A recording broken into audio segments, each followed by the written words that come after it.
Good evening, everybody. Welcome to Stocks and Stuff. We have a special guest right here, Mr. Bull, Mr. Bear. It looks like Mr. Bear is coming out of the old woods right here. It looks like I think Mr. Bear might be taking over, and we're going to see a little bear time. We've seen a lot of bull time, haven't we, Mr. Bull? Yes, we have. But Mr. Bear, are you ready to get rocking? I think so, guys. So here we go. Let's look at this market. Mr. Bear is going to smack Mr. Bull around right there. And let's see what's happening here. How is everybody? All information presented here is for educational and informational purposes only, not intended as financial advice. So always do your due diligence. And let's see what this market does look like. Like I said, I think we might go bearish. What do you think, Luis Rodriguez? And I'll tell you what's bullish, though. Holy cow, with them now call. I mean, these now leaps, guys, are absolutely bonkers. This thing's up over $2 in the overnights right now. Yeah, look at that. Now breaking it above the 100 psychological number. Here we go. It's just a matter of time.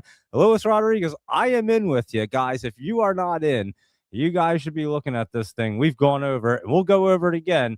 Let's look at them. Luis Rodriguez told us, and again, he told us when we were down here, we were saying now's going to get ready to rock and roll. It was around 88, 90, right around there. And we were looking at it, and Luis Rodriguez went in. He told us, go down to June 17th, 2027, a year out, a year and a month practically. And then go down to $150 right here. And you can see we've been buying hell out of it, guys. I know we have, because who else is buying this thing like that except for us, because we've been talking about it on the show. And so, yeah, the interest has gone up. I know I added to them. And so there you go. Volume right there. And this is where we're buying them. The 150 strikes on June 17th, 2027. And I'll tell you what. Damn, things are up quite a bit already. You caught the bottom at 85.56 right there. Lewis is up like 80% already, guys. Mine aren't up that much. I forget exactly what they're up. I bet they're up pretty good now when I wake up in the morning if it stays up like that, Lewis. And yeah, these things are going to rock and roll. And we did say service now was looking good. Look at that, bouncing off of that trend line. We're going to get rocking, guys. So, I mean, we could fill this gap up to 144. And I would say them leaps will probably be worth a few bucks. What do you think, Luis Rodriguez and everybody else? So there you go. Another one, why we're getting into it, we better be looking at this Microsoft too. I mean, maybe any little pullbacks to here at 409. I mean, that might be it right there. Let's see how it reacts off this MACD right here. We might even get gapped up to 445 right there. Microsoft looking real good. And I think it's going to be in a bullish channel. You can already see it. It's not going to drop down. You can already see what's going to happen. And it's going to stay bullish. This thing's going to run up to like 480, probably even higher, guys. I think it gets right over that 200. It may have that resistance, obviously, at 460, but if you're getting in the 420s, I don't think you're going to care about a little resistance at 460. And then when it gets through that, it should make its way towards that 500 right there. So there you go with Microsoft. And what else do you have? You also have the January 27th 120 calls. You didn't tell me that, Luis Rodriguez. Are you sneaking around and getting other calls without us? Hold on. We got to go back and look. What is it? The January 27th. Now we got to look, guys. Let's see, January 27th. Here we are, right? January 15th. Which ones are you talking about? Wait, January of 2027 you're talking about. January 15th is what he's saying. This one right here. And he has the 120 strike on here, guys.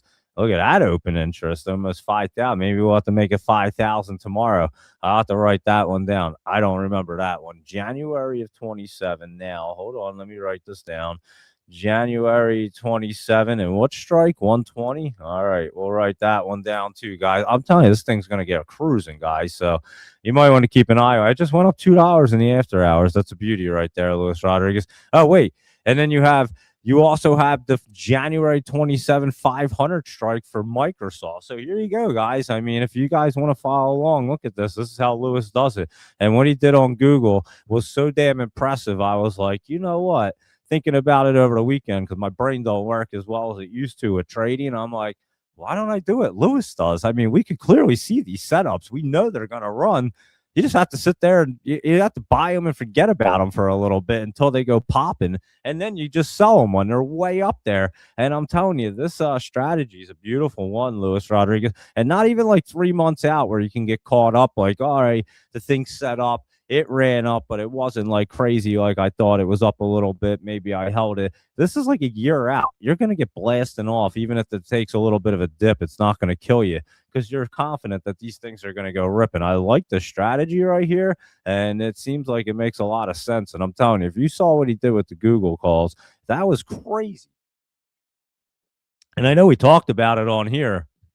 And I mean, you're talking like turning a couple grand into like a whole lot, dude, like buying a car. It was insane. I was like, holy cow. And not only that, while we were out to dinner together in New York when we met up around Christmas, he was telling me, yo, you gotta buy these things. You gotta buy these things. I'm telling you, well, I remember Luis Rodriguez. We drove into New York together, and then we were walking around the hotel looking for everybody. And I remember we were talking about that because I was like thinking about it. I was like, man, I know Lewis when we met up. He was literally telling me, like, yo, you gotta buy these leaps. He was like telling me, you gotta buy these things. Of course, I forget and don't do it. And then the things were up like he can write down what they were up. He'll tell you they were astronomical, guys. It was ridiculous. So he bought them back in June. But even in December, I mean, it was still crazy what was going on there. And you can go back. He bought them back here. And I mean, they ran all the way up to there. But look at it like in December right here. I guess it wasn't too crazy there. You had already been up a lot. I know that. But they did run up a little bit more. But I guess in December they weren't too crazy. You had already had a pretty. Oh wait, no, yeah, they did run up. I had May all the way out. My bad.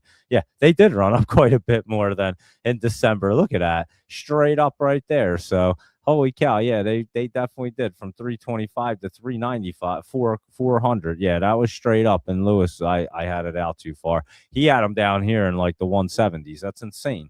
And then he bought them leaps way out, and them things went up so much. But again, I mean, what a time to buy them when they're all the way at the bottom down here. Nothing's really happening with it, and then it just starts rocking and rolling. And you had a good thesis behind it. You liked what they were up to. And that's honestly, I would say, what Microsoft right now is what we got to be looking at. I mean, Bill Ackman has a good idea on this.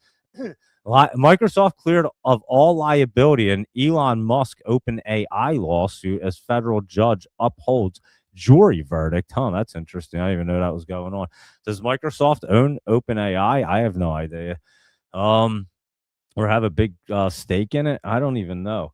Case centered on OpenAI's transition to a for-profit structure. I remember that was happening, and federal judge in California endorsed the jury's verdict, ending Musk's claims against Microsoft. So, all right, well, there you go. And then that's looking good for Microsoft too. So I'm telling you, Microsoft looking real good. Bill Ackman was just talking about it getting into. So follow the money. That's what we should do. That's what Luis Rodriguez does. He looks at these option chains, he follows the money, and then he gets in at the right time, and they go way up. So thank you, Luis Rodriguez, for all that insight on your leaps. And I hope that helps out other people too. I hope I'm not just telling everybody. We have a breakaway right now. Game 7, Montreal breakaway, and he gets stoned. Montreal's up 2-0 over Buffalo. It is a Game 7. Montreal could have probably put the game away right there if he would have just scored on that breakaway. And I mean, he stole that puck. He had a clear breakaway from his blue line, number 85 on the Canadians. He must be so mad. I mean, you don't get more of a clear. It was almost like a penalty shot. It was no one even. They weren't catching up. He was on a breakaway, and he only had the goalie to go against, and he just didn't pull it off there. Goalie made a pretty decent save, but wasn't the greatest. And anyway, so it's 2-0 Montreal over Buffalo in the first period with 4 minutes left. So I'll talk about that game as well, because it's a Game 7 NHL playoff game. You know they're exciting. And like I said, 2-0 already. It should have almost been over. And here comes Buffalo. Oh my goodness, that was crazy. 2-on-1. And Buffalo doesn't score. But anyway, let's get back to our market too and see what's going on besides our leaps that we're talking about. So there you go, Luis Rodriguez. And some of these pullbacks are overdone. And you just wait patiently to buy them at a discount. Yeah. Google was undervalued. It's the same thesis now with Microsoft, and you try to catch them while they're underpriced, he said. Yeah, I agree. And again, it's just that mentality, guys, of I guess more of an investing mentality. Oh, he straight missed that. He almost had the goalie beat on that breakaway. And then a 2-on-1. I don't know why he tried to pass that puck over. He should have just went for the shot right there. player laid down, he could have put that up in the at the top shelf, but whatever. Anyway, and so yeah, these things are beauties. Like I said, Luis Rodriguez has been doing amazing right there. And he said, what is he saying? What were you saying? You posted it. Hold on. You posted it on the Discord on Friday, but you guys were caught up with your own plays right there. No, I was talking about it. I remember mentioning it, Lewis, when you posted it in the old Discord about the service. Now, I said it that you posted it and we're talking about it. I was off Friday, but I did see you post it, and I'd mentioned it. You talked about it like Thursday of last week or whatever. You posted it Friday, but I mentioned it because you posted it up also in the chat when we were in the Discord live trading. You posted it in that in the feed right there. So I remember saying it that you were trading, you were buying them now, and that I was getting into it. And I definitely remember talking about that. And you only allocate 1 to 2% of his account on a single play. So yeah, I mean, honestly, you just have to buy like one of them, Luis Rodriguez, to be completely honest. I don't know how many you buy. I mean, I'm not saying you can't buy more and make way more, but I mean, they're a little more pricey, obviously, if you're buying these big caps way out. And I'll show you what are we talking about. He has the what $500 strikes, and when I forget what you said, was it January? I forget what the heck you even said up there. Let me look. You said, hold on. Where did you say you had January 27 500? So he's down here in right there and down at 500. So we'll just see what these are at. And wow, that's a lot of wait. That's a lot going on. Look at that, guys. Holy shit. That's crazy. 28,000. Luis Rodriguez bought 28,522 of them. That's insane. He's going to be a trillionaire. Now, that's a lot of interest right there. I'm not going to lie. But look, they are pretty pricey. I mean, you're bidding your ass. You're at like $20. So these things are going to be they're going to be over $2,000. Let's put it that way. But at the same time, that Google one was over $2,000, and that thing paid out like astronaut. All these things are. I mean, they're crazy. They're going nutty. So that's the Microsoft one right there. And this is just beginning. So there you are. That's a 500 strike for next year. I like this leap these leap ideas, Lewis. Not that it's brand new and you haven't been talking about it for like the last 2 years we've been doing a show, but I've been out in left field with a brain injury, and now I feel like I should catch on to what you're doing because it's pretty wild. I'm not going to lie. And I'm like, he has a really good idea here. Just you buy these things when you absolutely know they're setting up, they're running. We say it all the time, but then you don't have to really time them out like so perfectly. You just buy them real far out and you know it's going to run. It doesn't matter if it pulls back at that point because you still know it's going to run, and then you're going to be way up on it. So, and then you got plenty of time on it too. So you're not even close to your time decay. So you almost get like paid for a premium for that. If I'm correct, Luis Rodriguez, I could be wrong, but I would assume you're getting premium paid because you have so much time left on these options. So it's crazy. But anyway, a little option talk, a little leap talk for everybody. If you don't know what we're talking about, we are talking about now Microsoft and everything else. Any questions, feel free to reach out or just watch the beginning of the show. But here we go. Let's get cruising here. We do have a game 7 in NHL playoffs. Montreal, Buffalo, first period, minute left here. And it is 2-0 Montreal over Buffalo. And let me see. And let's see what else we were. That's right. We were talking about it as we were dodging the peddlers and the homeless people walking on the street. And I thought so. I remember us talking about it, Luis Rodriguez. Literally, I specifically remember that night you telling me all about Google. Like you told me everything about them. Like you knew everything. Like you were so confident that it was going up more. And you were just like, dude, you just got to get these leaps. They're going up. I'm telling you. And you were 100% right, Luis Rodriguez. I should have listened to you. Let's put it that way. But I definitely remember that night you telling me, and I was like, man, I was thinking like Google's obviously a big company and we love it, but I was like, man, Lewis could be like a spokesman, like the way he could sell this thing right now with these leaps. And you were, like I said, you were 100% on the money. And I was thinking about it this weekend. I'm like, why aren't we doing this more often? I mean, that just makes a lot of sense. So anyway, all right, let's go through our list, everybody, and see what's going on. Besides a little bit of a red market. And of course, NVIDIA earnings are coming up on Wednesday, and that doesn't look so pretty going in the earnings unless you're getting a nice healthy pullback and it wants to rip and kind of roll off the MACD as we like. But yeah, it's an interesting look going in there. Obviously, you have tomorrow, and then the video is usually in the afternoon. I would assume it's going to be in the afternoon. They like to make a big deal out of that one, I think, right? If I'm wrong, Luis Rodriguez, somebody tell me, but I think it's usually in the afternoon for that. So that is coming up, and that's a big deal right there. But then after that, like, really, what's the catalyst? The earnings season just came around.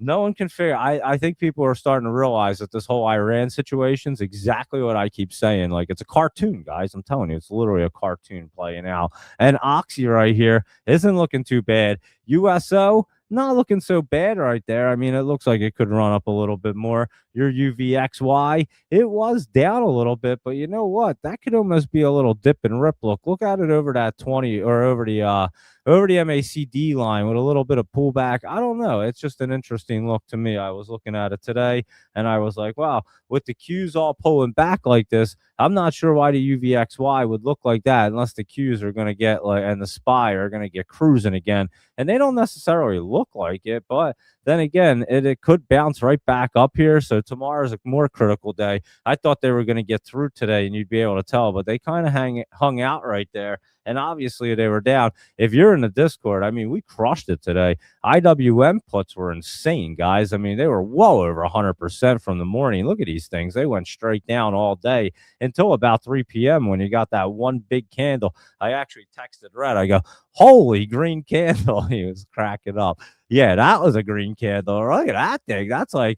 That's one green candle where if you caught that pop right there, you just sell that one green candle and you had a great day. And like I say, all you got to do is play a channel. That green candle was a channel right there. I mean, look at it, 274 to 277. It went $2 in a minute, guys. It was crazy. I was like, what just happened? And I don't even know if there was like news or anything, but it was pretty wild right there for a pretty big spike. Did the Qs even do that? Yeah, I guess they all kind of did that. I wasn't even paying attention to the Qs. I was watching IWM because we had been shorting it down. I had already shorted down the Qs this morning and made some money on them, and we were all over and I bought an IWM puts as well, so we were watching that because IWM did kind of look worse. I agreed with that, so I had to jump in, and you can see it did go down pretty well. So anyway, that's what we were doing in the Discord. And then if you were in there and you were paying attention, I actually told you guys exactly when Ford like hit the bottom this morning right here. It was a pretty nice one. It was like right down here, and then it bounced up pretty nice, and we literally said exactly where it was going. So that's actually a nice little play right there, believe it or not, an intraday trade. If you were in the Discord and caught that, that was nice. A lot of good calls in there, obviously, this morning with everybody. And holy cow, Trader Joe, you want to see what he was up to? He shorted this down, guys. And I mean, you want to talk about perfect timing. He nailed it from the top and shorted it down. It was the most beautiful thing I'd ever seen. Trader Joe is seriously a talented trader, that's for sure. And then I had to ask him what color Ferrari he was buying today because he's recently got one. And but he said he doesn't buy many. He told us why he even got it. But good job, Trader Joe. I'll tell you what, dude, guy's a beast of trading. I mean, what an animal. And it's impressive to see some of the people in our Discord, how good they are. Yosef, another great one. He was short an IWM down. He had 0 DTs. He took them down further than me. I should have asked Yosef when the hell he was going to sell them because I sold them a little earlier than I should have. But anyway, I sold them right here, actually. They would have came down a little bit more. They actually definitely did come down a little bit more if I had held them. But, I mean, I caught a pretty good spot. And like I said, with 0 DTEs, it's just one of them things where I like to get out wherever that channel is because one pull-up right there can wipe out gains if it doesn't pull back some more, which today it definitely did. And they were all selling it literally right at the bottom down there, like 274. That was a beauty, too. So if you're not familiar with what we do in the Discord, that's what was going on today. It was pretty wild in there. Considering the market was all over the place, we had great calls going all over the place. So there you go. Let's cruise through our list right here and see what's going on. ONDS pulling back right there, and it doesn't look so great. I can't say that space looks amazing, but ASTS looked really good jumping up early this morning. It did have some pullback there, and then as you can see, it was spiking around. Kind of went up at the end of the day. I didn't even see it in the after hours right there, but it did kind of go up in the old after hours. So we'll see what it has to for tomorrow. UMAC was pulling back pretty good right there, and then your Lunar and all these guys, they don't look so great right now. So we'll be getting Redwire though. That was a great one to go from green to red. I mean, this thing looked great this morning. And you want to talk about a sell off when the market started? This thing went straight down too. So I think some of the space ones, their run's a little bit over, but Rocket Lab seems to be wanting to stay up in that top. But I would be careful with it because you can see it's in the top, and you can see this thing will get curled back down, and it will start to fall. So just keep that in mind. Mobilicom was pulling back a little bit as well, and that thing looks like it's dipping down a little bit more. That could actually dip down. And again, that looked pretty good the other day, and then that took a straight dip right down. So much for them looking good for that day. Laser was coming down pretty good to that trend line. That could actually pull back a little bit more, even though you have your trend and your 50. We're going to have to look at that. That has like every opportunity to bounce tomorrow, which it looks like it just did in the after hours. Let's look at this laser right here, see what it's doing. That still has it at 70 right there. This does have it at 72 up in the after hours. We'll have to take a look at laser in the morning, guys, and see what that one wants to do. That could be a bounce play. Look at all the areas it can bounce off right there. That could be a nice one. So we'll definitely look at that one. Galaxy, listen to what I said last night. We should take this down tomorrow. I had an arrow down on it. I wrote it down and put an arrow. Look at that candle right there. I started laughing. I was like, well, that paid off right there. And then it went down a little more, bounced up, and it continued down a little bit. I'd say around 3, and then popped up with the market. But yeah, that was a nice one. And we mentioned that last night. So if you're listening to the show and paying attention, taking your notes, there you go. Galaxy, I did say take it down. DXYZ is looking pretty damn good right here, I thought. And I was saying this in the Discord. I thought this looked a lot better than SATS, to be completely honest with you. At the moment, anyway, I know it was running up a little bit in the after hours right there. I did see it. Yeah, that looks a little bit better. SATS pulling back, but that looks like it's running up. I don't know. This one had a huge pullback there today. I would take a look at these tomorrow, but DXYZ, for whatever reason, as you can see the chart, SATS has a lot of resistance above it. DXYZ has a lot more room where it could actually run up. So I'd say they both look good going in. And of course, it's the SpaceX IPOs that's going to be running up on. And obviously, you can play that info, that news, and that catalyst. CRML right there, critical metals pulling back right now. And then, of course, your USAR, UAMY. Look at USAR getting destroyed. Remember, we were saying these weren't looking so good? Wow, UAMY straight down right there. MP, that wasn't looking so good today either. That one's coming down some more here. You want another pick for coming down tomorrow? MP coming down tomorrow, I think. That one looks like it's going down right there. I'd say USAR even, well, I don't know what I just typed in, but we'll make up that stock ticker. USAR hitting the 50 right there. Was a UAMY?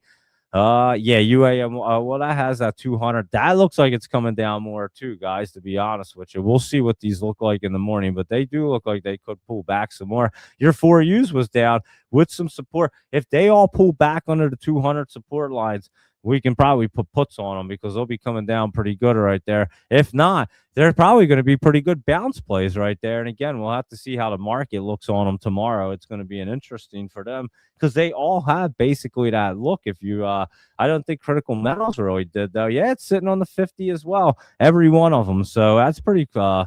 Was USAR? That's the only one I wasn't paying attention to. It's right there as well, and UAMY was because I think I said it. Yeah, right there. But that does look like it wants to come down some more. Very interesting. They all have some kind of support line or some kind of what are they called? Dowie thing. What the heck? Dowie moving average. That's what they're called. A moving average. Jesus Christmas. I don't even know what the stuff's called in the stock market. But anyway, that's what it's called. They all have one right there. And it's kind of an interesting look, that's for sure. But yeah, that's wild. We're going to have to check that out tomorrow. What was ASPI looking like? That's a chemical company right there. That was dipping down. That even has the 50 right there as well. Berta was trying to get set up, remember yesterday? And it looked pretty good today, I must say. So maybe Byrne just bottomed out, guys. Check that one out. BYRN. I won't go through it, but this company is really cool. I love it. They have that really cool gun that has the what them bullets that they're not even bullets, they're like round things, like round say like hard marbles, and they have, what do they have in them, tear gas or something. So they're like a non-lethal gun. They're really cool. They shoot like off CO2.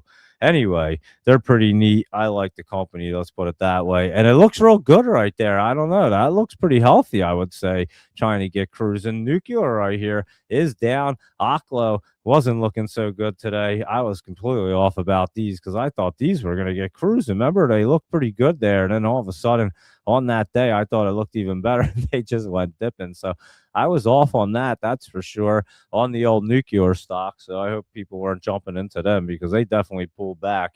And we'll see. They don't even look good still here. And they even have a little support underneath. Like that one just went right through at Oklo. So we'll keep an eye on that, obviously, but they don't look healthy at the moment. EOSE's dipping down as well. And now let's get in some good stuff here because our gush was moving. And then that boil right here, good old natural gas, like we were talking about. Look at that thing popping up there. We had mentioned this the other day. And holy cow, Oscar right here. That's UNH had a little pullback. But did you see Oscar today? That thing has been like straight vertical, guys. I don't know what the heck they have going on. Don't ask me. But wow, that would have been a good play to buy down here in what day was that? March 30th, April Fool's Day, probably. What is that? March 31st and then April 1st. Yeah, any of them days were a really good day to buy Oscar. Michael Anthony, how are you? I'll tell you what, your TSCO looks great. That Tractor Supply Company, we were talking about it looking good.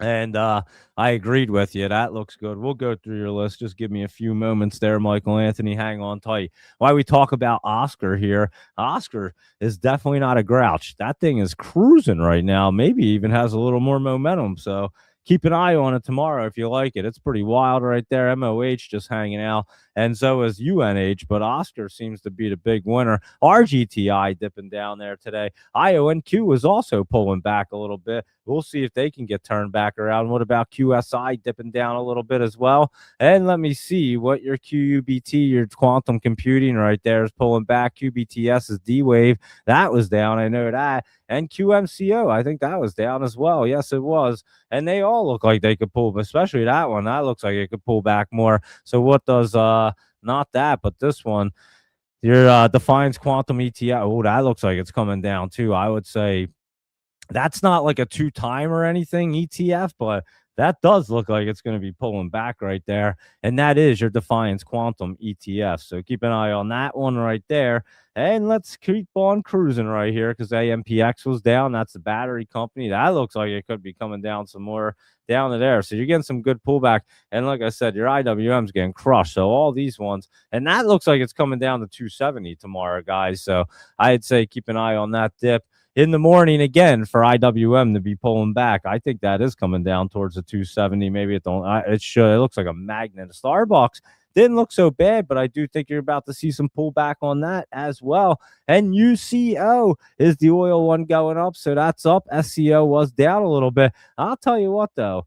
If you had to go long with leaps, Luis Rodriguez, this is about where you're going to go in with these guys, too. I mean, any moment, these things could turn around, but they're not ready just yet. But, I mean, you're pretty far down here. How far does this thing go down before, like, really gets bottomed out? It's riding this trend line. Clearly, it can dip down underneath of it. But, yeah, I would say this thing's getting down there. And if you bought this thing kind of far out, you'd probably do pretty well on it when it all gets turned around right there for SCO. So there you go with that one. Maybe something to think about. CMG right here. Chipotle was up today, and Cracker Barrel was down. I saw that down, and Chipotle up. I'm not sure what Chipotle had going on, if they had anything, but it's just kind of bouncing right there. It actually doesn't look too bad. As a matter of fact, today, why CEOs are calling out higher food prices? Well, what are they calling out? The prices are ridiculous for everything right now.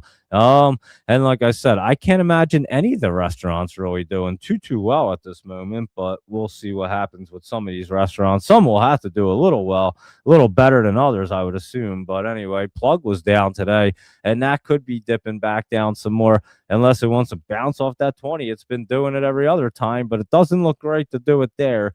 but we'll watch it tomorrow. QuantumScape, we said, was down if we didn't look at it already. And then that poor rocket right there, Zach, is coming down. I think you're coming down to this trend line too.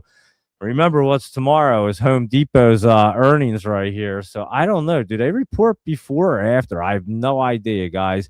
But it is trying to curl up, but it doesn't look good at all. I'll say that. So I mean, you guys know how bad I am at earnings. I'm gonna say it's curling up today. Looks terrible. Look at Lowe's. I mean, Lowe's looks really bad right there. They almost positioned themselves to get destroyed. If I had to be a betting person, I don't like earnings, but I'd have to say I can't imagine these going flying. And even if that goes up, it's only going up like a couple bucks. I mean, you're not getting something crazy going on. At least it doesn't look like. I think you end up in the basement, guys, to be honest with you. So I'd say an interesting look. Wow, that was a crazy save right there. They're just showing some replays, and that was a wild save on on Canadians. Yeah, that was a pretty good save on the breakaway, I guess. But anyway, Home Depot, yeah, not looking so good going into these earnings, guys. Wow.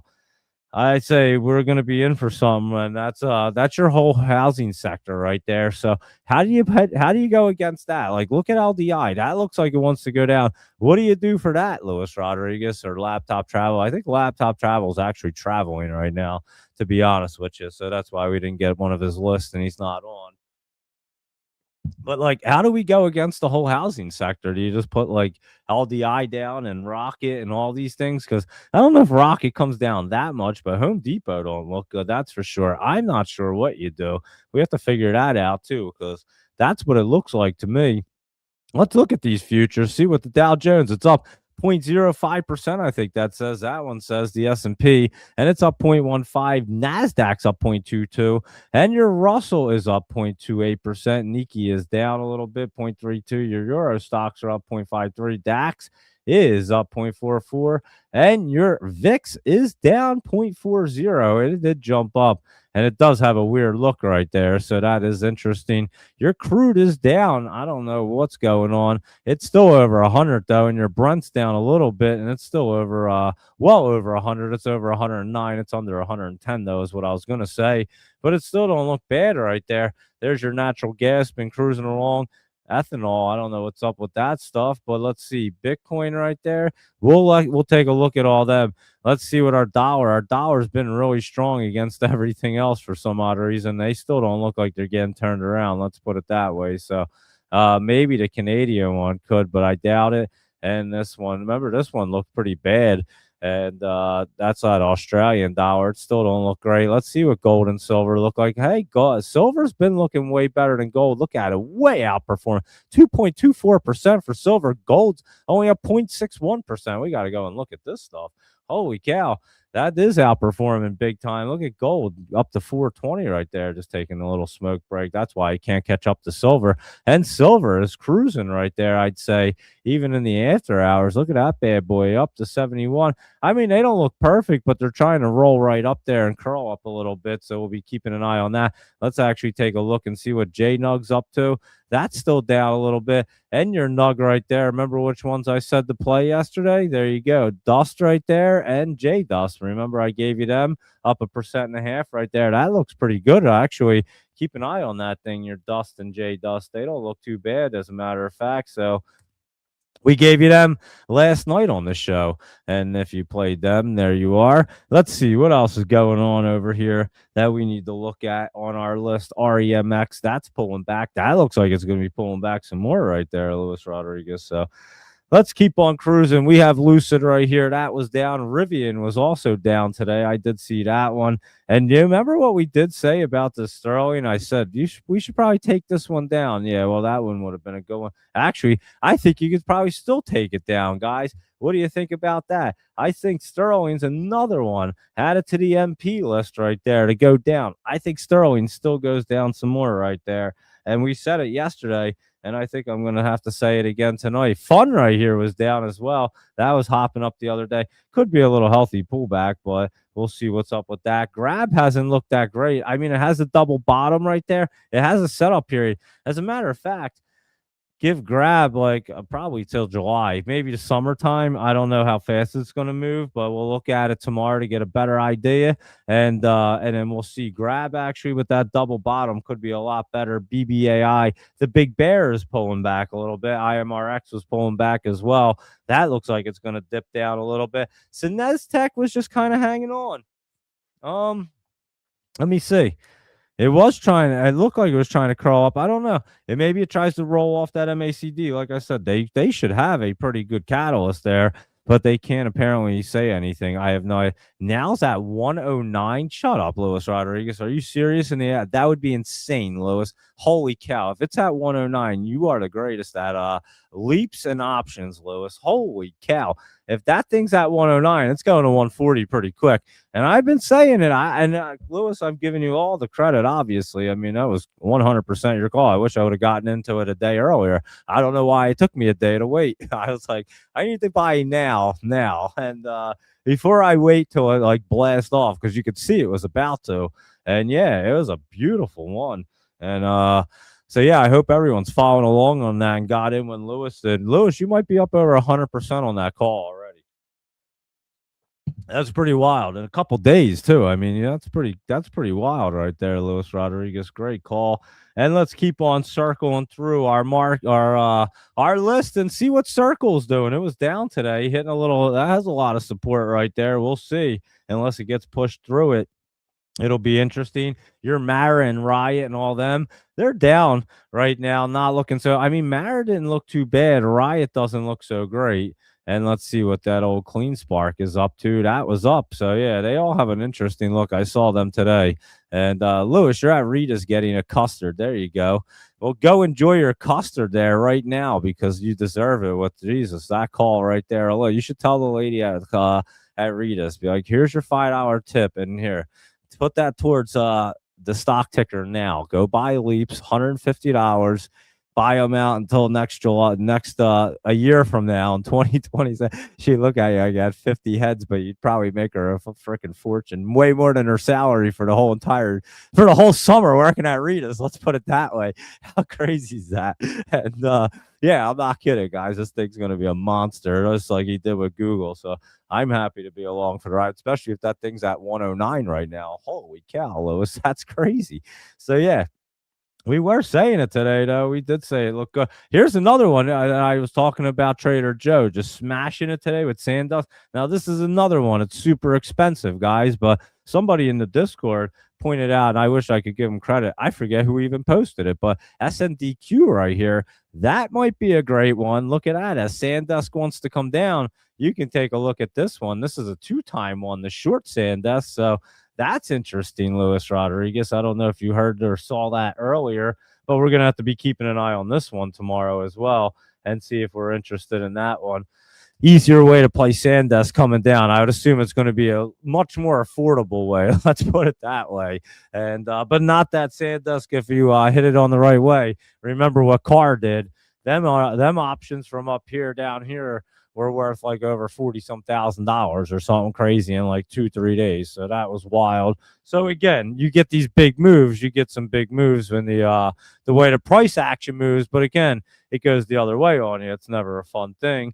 So that's why I wanted to give you that option of SNDQ because it may be, like I said, a cheaper route to try to look at Sandust coming down at the moment. Why these things are kind of rotating right now. I say this everything. Nebius, it's called. Jesus, Ben will keep yelling at me.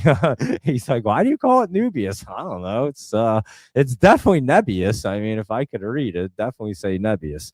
And it's coming down right now too. How far it dips down, I'm not so sure. I mean, it's pretty strong, and it might get caught up there on the MACD. So just watch for that pullback right there, obviously. And let's see what that core weave's doing right here, because that was down a little bit today. It's getting chopped around down there, so we got to let that pull back or set up. I mean, TSEM was down pretty good today, and maybe this is another one, guys. Does this have any 2 times or anything? Let's see. TSEM. No, I don't see anything crazy. No, I don't see anything popping up on here. Just TSEM. So I was just curious if it had any kind of ETF, but it doesn't look like it. But it does look like it's coming down at the moment right there. So you can keep an eye on that one as well. TSEM, nano nuclear. That doesn't look good. Nuclear, like I said, is not looking good. Light got blown up, Lewis Rodriguez. Someone shut the lights out on this one today, and it was down pretty good. They're like, here, it's a blackout. Go ahead. It's coming down to like 800. And another one, guys, that might be a great opportunity once it gets set back up. We know it loves to run a lot. So, oh, wow, that was, I got to see this. Buffalo was just poking at this puck, and did it go through the line? I don't know. That's a crazy, it bounced off the board. Oh, he kicked it. No, that couldn't be a goal anyway. Oh no, but then Buffalo, dude, no, he saved it. Wow, Canadians goalie had his pad against the post right there, kept that puck out. It's 2-0. The second period started, 17:40 left. Like I said, game 7 in a NHL playoff game. They're always a lot of fun. Shots 11-11 right there. So that's interesting. And light, like I said, interesting coming down at the moment. Someone shut the lights out. That was coming down a little bit, but not too bad. That MGN, I think they definitely had like some kind of delisting or something. I forget, but honestly, it just looks really weird to me. Like it wants to pop at some moment, but I'm not playing it. I'll tell you that right now. GLND, that Greenland right here. Keep an eye on this bad boy. It's definitely getting set up, guys. I mean, look at this thing.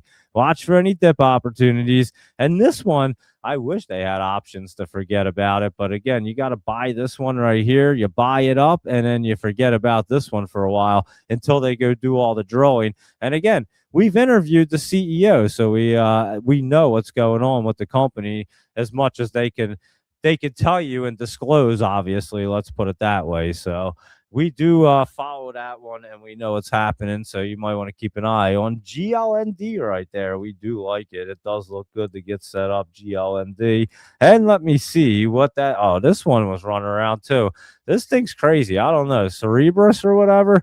I'm not sure what's up with this thing. I have no idea. It did go up today again. It was bouncing all around. Look at this thing. It was down huge. Then it's back up. I mean, I'm not one that's playing this, but it is an interesting one to look at. I know a lot of people are into it. Let's put it that way, but I don't really like it. IPW was up today. I know Stock Authority likes this one, and we mentioned this the other day before it actually started popping up there, or before I forget. We had mentioned it. It was on the scanner. We saw it, and it is looking really good, I have to say. I think Stock Authority is on to something with this one, Doge Mama 9. So you might want to keep an eye on IPW. I was wondering, there's a notepad underneath my paper. I was wondering, I couldn't write anything. It was like making like being all weird.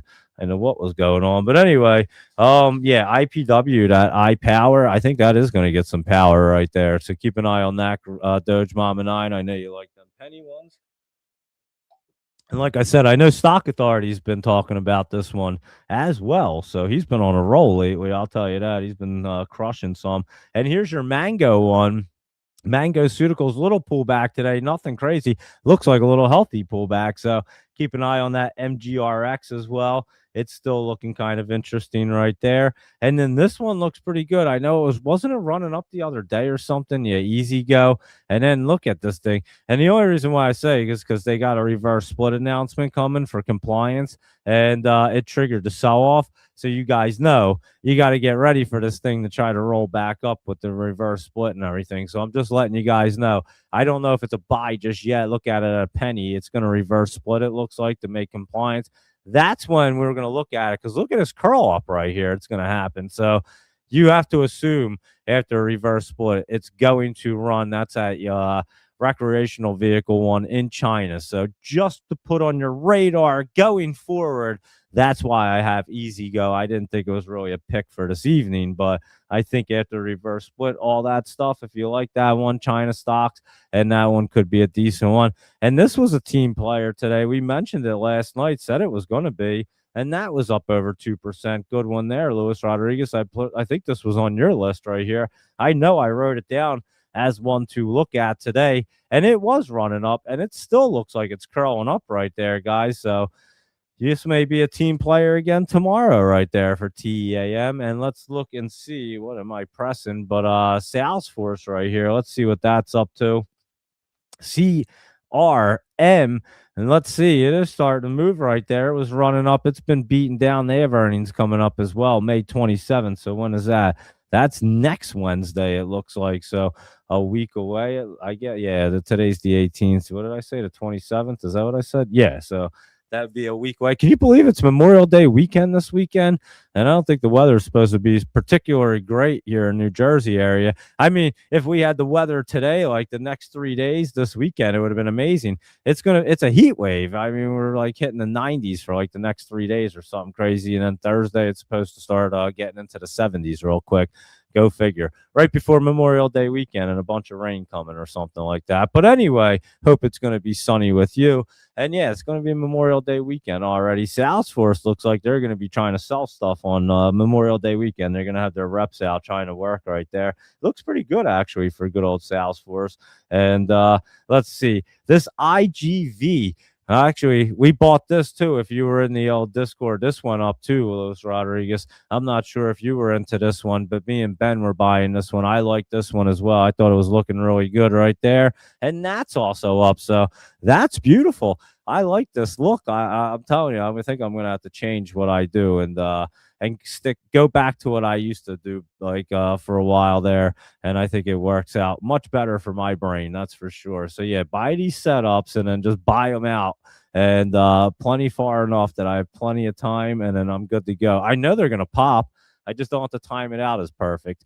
And that's a lot less stressful, let's put it that way, and your winning percentage is going to be a lot higher too. So and then you're going to just do like more quality ones, less trading, eliminate the numbers game comes in the factor right there. If you do less trades, you'll make less mistakes. At least that's how I look at it for me anyway. So that's how I'm approaching it, Michael Anthony. How do you like that? So yeah, and I think your TSCO might have to go on that list as well because this Tractor Supply looks amazing to get running. And you know, damn right, in the summertime, this thing probably always runs in the summer. Let's say, well, last summer they were running, but let's look before that. Chopping around, started to run up right there, right around, look, right in the middle of April, actually. So it ran around, then pulled back at the end of the summer that year. And let's see what we did this year in May. This actually pulled back in June that year. Let's see what happened the year before. And this one kind of chopped around.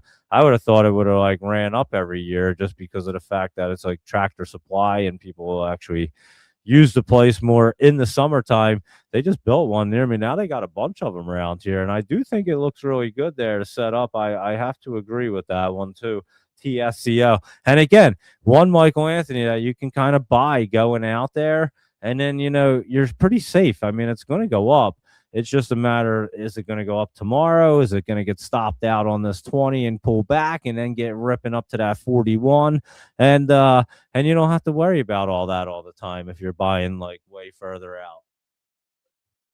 And then you can always have fun and time the cues or your indices and do your zero DTEs on them and time out the minutes like we do on the channels, like I show you. And that's how you intraday trade for me. I mean, that's what seems like it makes way more sense for my brain with my injury. And so, yeah, I'm going to try to be smarter about things. And I tried to make it dumbified for like really dummy it down for me. And I think that's what I have to do.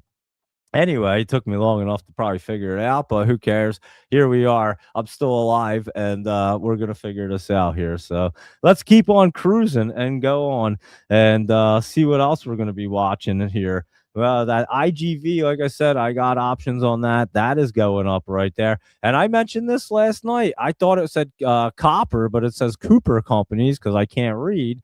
I thought it said a copper company. I had no idea it was medical one, but there you go, guys. I gave you that last night. That's up almost 3% between last night, today, and tomorrow. Today in the over hour. So there you go with COO. So that was a good one too that I mentioned last night for you guys.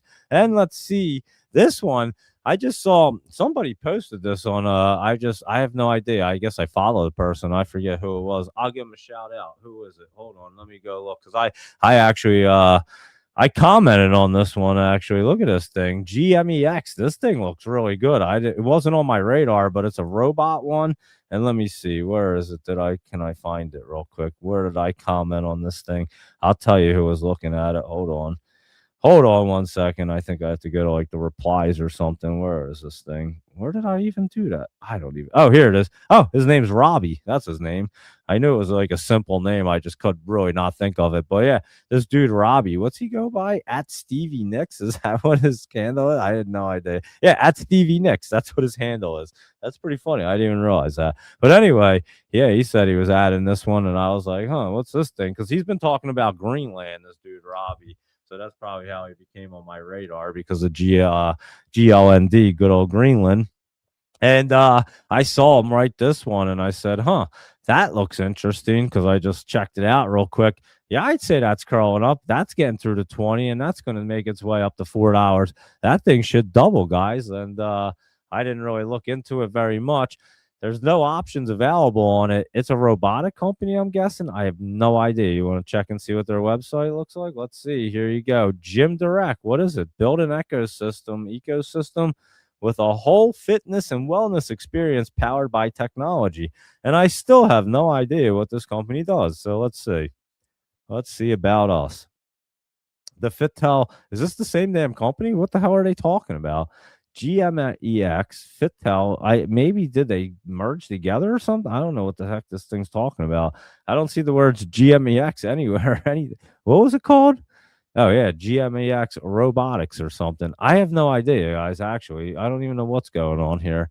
I just clicked on it, and this is where it brought us. So yeah, look, it says GMEX right there. Look at that on TradingView. Well, I guess this is the company then. So there you go. This is the company. I still don't know what they do though. Let's figure this out. Fitness equipment, licensing businesses, and something else. So there you go. I guess they do make fitness equipment. Let's see what kind of equipment they make. Anybody interested in some dumbbells right there? They make Muscle Motion, Rapid Motion, and Fleet X. I mean, let's see their products. This one's really confusing me here. I don't know what the heck this company even does.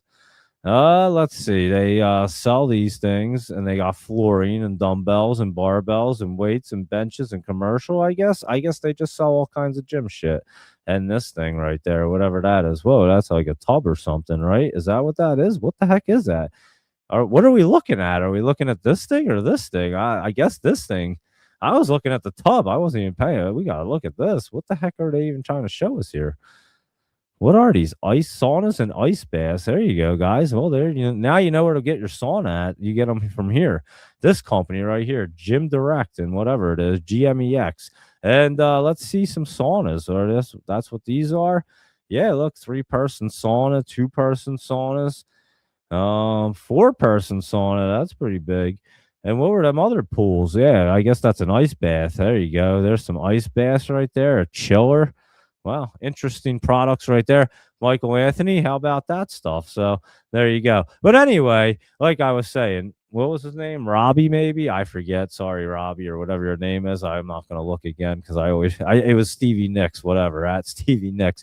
Whoever, that's who had this thing. It looks good. Give you a shout out right there because I saw it from you. And it does look really good right there for GMEX. So put that one on your list because I am. And I jotted it down for you guys. So you want to see what Zach's plays were looking like? They were down a little bit. I mean, like I said, not too bad. I think Flowers might 1-800 Flowers may try to roll up right there. So keep an eye on it. And then that Novax, what the heck was that? NVAX right there. And a little bit of pullback. Hey, it did touch that 20 right there. We'll see if it rolls off. What did I say? It was going to roll off the MACD, a little bit of pullback and roll off. Let's see if I was accurate the other day. And there you go. So it's trying to right there. How about Rhythm? That was down, but some of the cannabis stocks, they were up a little bit. MSOS was up a little. I did see that. Tilray was down. SNDL right here. What was that doing? It was down a little bit, bouncing around. And let me see what Canopy Growth's doing right here. That was pulling back. So I guess it was just MSOS for some reason was up. I have no idea why, but there you are. And that Blink charging right here was down a little bit. That looks like it's going to pull back a little bit. And Sezzle, this thing looks like it wants to get sizzling, guys. What do you think about that one, Lewis and everybody else that's listening to the show? And let me know. The Jello and Loading. How are you, Loading? Haven't seen you in a while there. Who else is on here? Anybody else hanging out? make sure you chime in. Michael Anthony, obviously. Michael Anthony, what do you think of Sezzle? You've never told me what you think of Sezzle here. And this one's actually, he can't say it's like a penny one that's going to go to zero. Sezzle, this thing likes to sizzle. What do you think about this, Michael Anthony? Let me get your opinion on SEZL. Go ahead. You tell us what you think, and we'll go back over it right there. I think it might start sizzling. Sterling, we gave you that last night. I know it was expensive, but I did say we should probably short that down tomorrow, and I think it's still going down there tomorrow. I think it'll still go down. Rivian right here. That looks like it's still going to go down. Actually, that might drive itself down a little bit more. And Symbiotic's been dipping down pretty good, maybe bottoming out relatively soon. Let's see what you're looking at here. What your Planet Fitness was running. We liked this the other day, Michael Anthony. We put this on the list. It was in the 40s. I know that. It's gone up like $5-6 since that. And there you go. We were just talking about your Tractor Supply, and that looks great, guys. I must say it looks good. But your Portillo's right here still getting set up. I know that. I looked at it today. I do think Portillo's will get set up. It's just not ready. It is a restaurant one. And your PPC was looking good today. I saw that one trying to bounce up. Will it continue? I don't know. It's an interesting one. Let me take a better look at PPC right here. And not piece. Hold on. Let me type it in correctly. You know what? You might get cruising through there. It has an interest. I'd probably have to look at it tomorrow, Michael Anthony, to be completely honest with you, to see if it really wants to run up to the 20. It could get knocked down a little bit and then get set up. You might kind of base out here. We'd have to look at it, to be completely honest with you. But it did run up to that. I think it is going to be getting set up here. So don't go. Oh, man. Canadians player was on a fast break. He shot the puck. Did he get hooked? I mean, what happened? The guy put a stick on him. Oh, he trips. He just straight trips and then hits the goalpost. He slides into the goalpost at like full speed. And I mean, that did not look like it felt good. He stayed down right there. And he obviously got up, but he's definitely hurting. And wow, that looked like it was painful. Slide into a goalpost like that at full speed. That was crazy. He must have lost his edge. He shot the puck, and like I said, he was on a kind of fast break. So I don't know what happened, but he didn't get tripped up. The defenseman like swatted the stick at him, but he was already hitting, like he was adjusting, like already falling before the stick was even getting swatted at him. So it was like a bang bang thing, but he definitely didn't cause him the trip. Yeah, he went right into the post pretty hard. Glad he got up though. That hurts. Imagine that. Like a metal post do not feel good. That's for sure. I know they have a lot of padding on, but all the padding in the world, it doesn't matter. And yeah, that could definitely bang you up real quick. Anyway, PPC right here. I think it does get set up. UEC though, not looking so good. Uranium, and neither was the nuclear plays, guys. So they're going down. And your Tigers all caged up again here, Michael Anthony. So I don't know what's going on with that thing, but not looking well. You know what's going on with it? Crypto's going on with it, and crypto has been down. So that could be dragging Tiger down. I don't know how much Tiger does with crypto or whatever, but that's what's happening in the Robinhood right here. Although Robinhood was getting pumped today, and we saw that this morning. Somebody was pumping up Robinhood. So that actually might get pumped right there. But the same thing with like a Coinbase. When Bitcoin goes down, Coinbase will go down right there. Bull trying to get set up. I mean, it doesn't look so bad. We'll see what happens with it right there. But there you go, Michael Anthony. And let's see, Luis Rodriguez. What is Zotis doing right here? Oh, that's another one getting set up. Look at that bad boy. That's a beauty setting up. ZTS, guys. You want to talk about a bottom feeder right there? They're like my favorite plays right now. Or, I mean, my favorite plays of all time, I meant to say right there. Oh, you wanted to see another one. FDP, what's that? Fresh Del Monte produce. Look at this thing. Holy cow, that thing's way down there. I mean, I guess the monthly chart, it's not as far as I thought it was going to be, but that's a pretty good dip right there this week. What happened to them? Did they get sued or something? It looks like something happened. Fresh Del Monte blast off with a global campaign in celebration of Disney and Pixar. Well, that's not going to make a dip like that. Why the dip, Michael Anthony? I have no idea. But it does look like this thing's about to get set up, guys. And let's see. I mean, maybe it comes down a little bit more, considering. All right, let's look at it tomorrow. FDP. I'm putting it on your list there, Michael Anthony. I like it to add. FDP just got it added to your list there. So we'll be looking at it tomorrow regardless. How about that, Michael Anthony? So there you go. We'll check it out. Let's continue through. We'll get to that everything there. Good old loading. We'll check out all that good stuff. Let me cruise through Luis Rodriguez's list. I don't think we have a laptop travel list. Like I said, laptop travel is traveling right now. So I don't think he's going to provide us a list. Maybe he'll pop on if he lands and he ends up in a cool, what do they call it, a lounge. He'll pop in and shoot us a list. But if not, we could even look at last night's. But anyway, let's cruise through that service now. Luis Rodriguez said this thing's at 109 right now. If it's at 109, it got through to 20, right? Or it's hitting it. Yeah, it got through it then. If it's at 109, I was looking at it earlier. I mean, depending on where it's at 109, it's like right there. But yeah, if that thing gets through, guys, it's off to the races for the service now. And Luis Rodriguez, you're going to be like, holy cow. I don't know how much he has of it, but he bought a lot of it. I know that. It was he had like 2,000 contracts or something great. I have no idea what he has. What else are you guys looking at? Oh, there's more. There's leaps on that. All right, since we were talking about it, let's cruise back. ZTS right here. You got leaps on this thing? Hold on. Let's see. Check out the January 28 leaps for this $75 strike price. January right here, 75. So you're already coming down right there. It's at 78 right now. You're saying right there, 125. Look at the 90s, though. I mean, they're at 12. Look at this, Luis Rodriguez. I'd say look at them 90s with that kind of action going on. And you can get them way cheaper, like almost half the price. Look at that. What do you think about that, Luis? Well, if you get the bid, you can get a half the price, not the ask. But he's buying ZTS tomorrow, guys, and I might have to follow on this one as well. That looks really, really good right there. So keep that in mind too. ZTS. Let's write it down over here. ZTS. And oh, what did I say? I was just saying the right option to look at. We're going into January, right? January right here. So January 27. And I like Luis Rodriguez. I like this $90 call right here. It looks a lot cheaper. The spread's kind of big, but see where you can get in at. And I think that one could be good. Let's just look at the chart and see where we're going. Yeah, we're going over 90. We're going to 100 and probably higher. So, yeah, and even if you don't even get the 90, as it moves up, you're in the money. You're making money at that. Like you're still making money as it goes up because you bought it at the bottom and now it's going up for you. Yeah, I have to agree with you there. I think January 27, $90 calls. I'm gonna look at them, Luis Rodriguez. You said check out January oh wait, you're in January 28. I'm in 27. You're out a year. Holy cow, he's out a whole nother year. Now I got to go back in. Sorry guys, I was looking at the wrong year. He was down here, I was up here. Now we have to let me get back to this.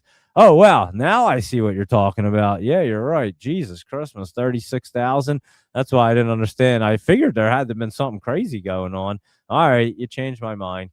January 28, $75 calls. Now they're popping right there. 36,000 in interest.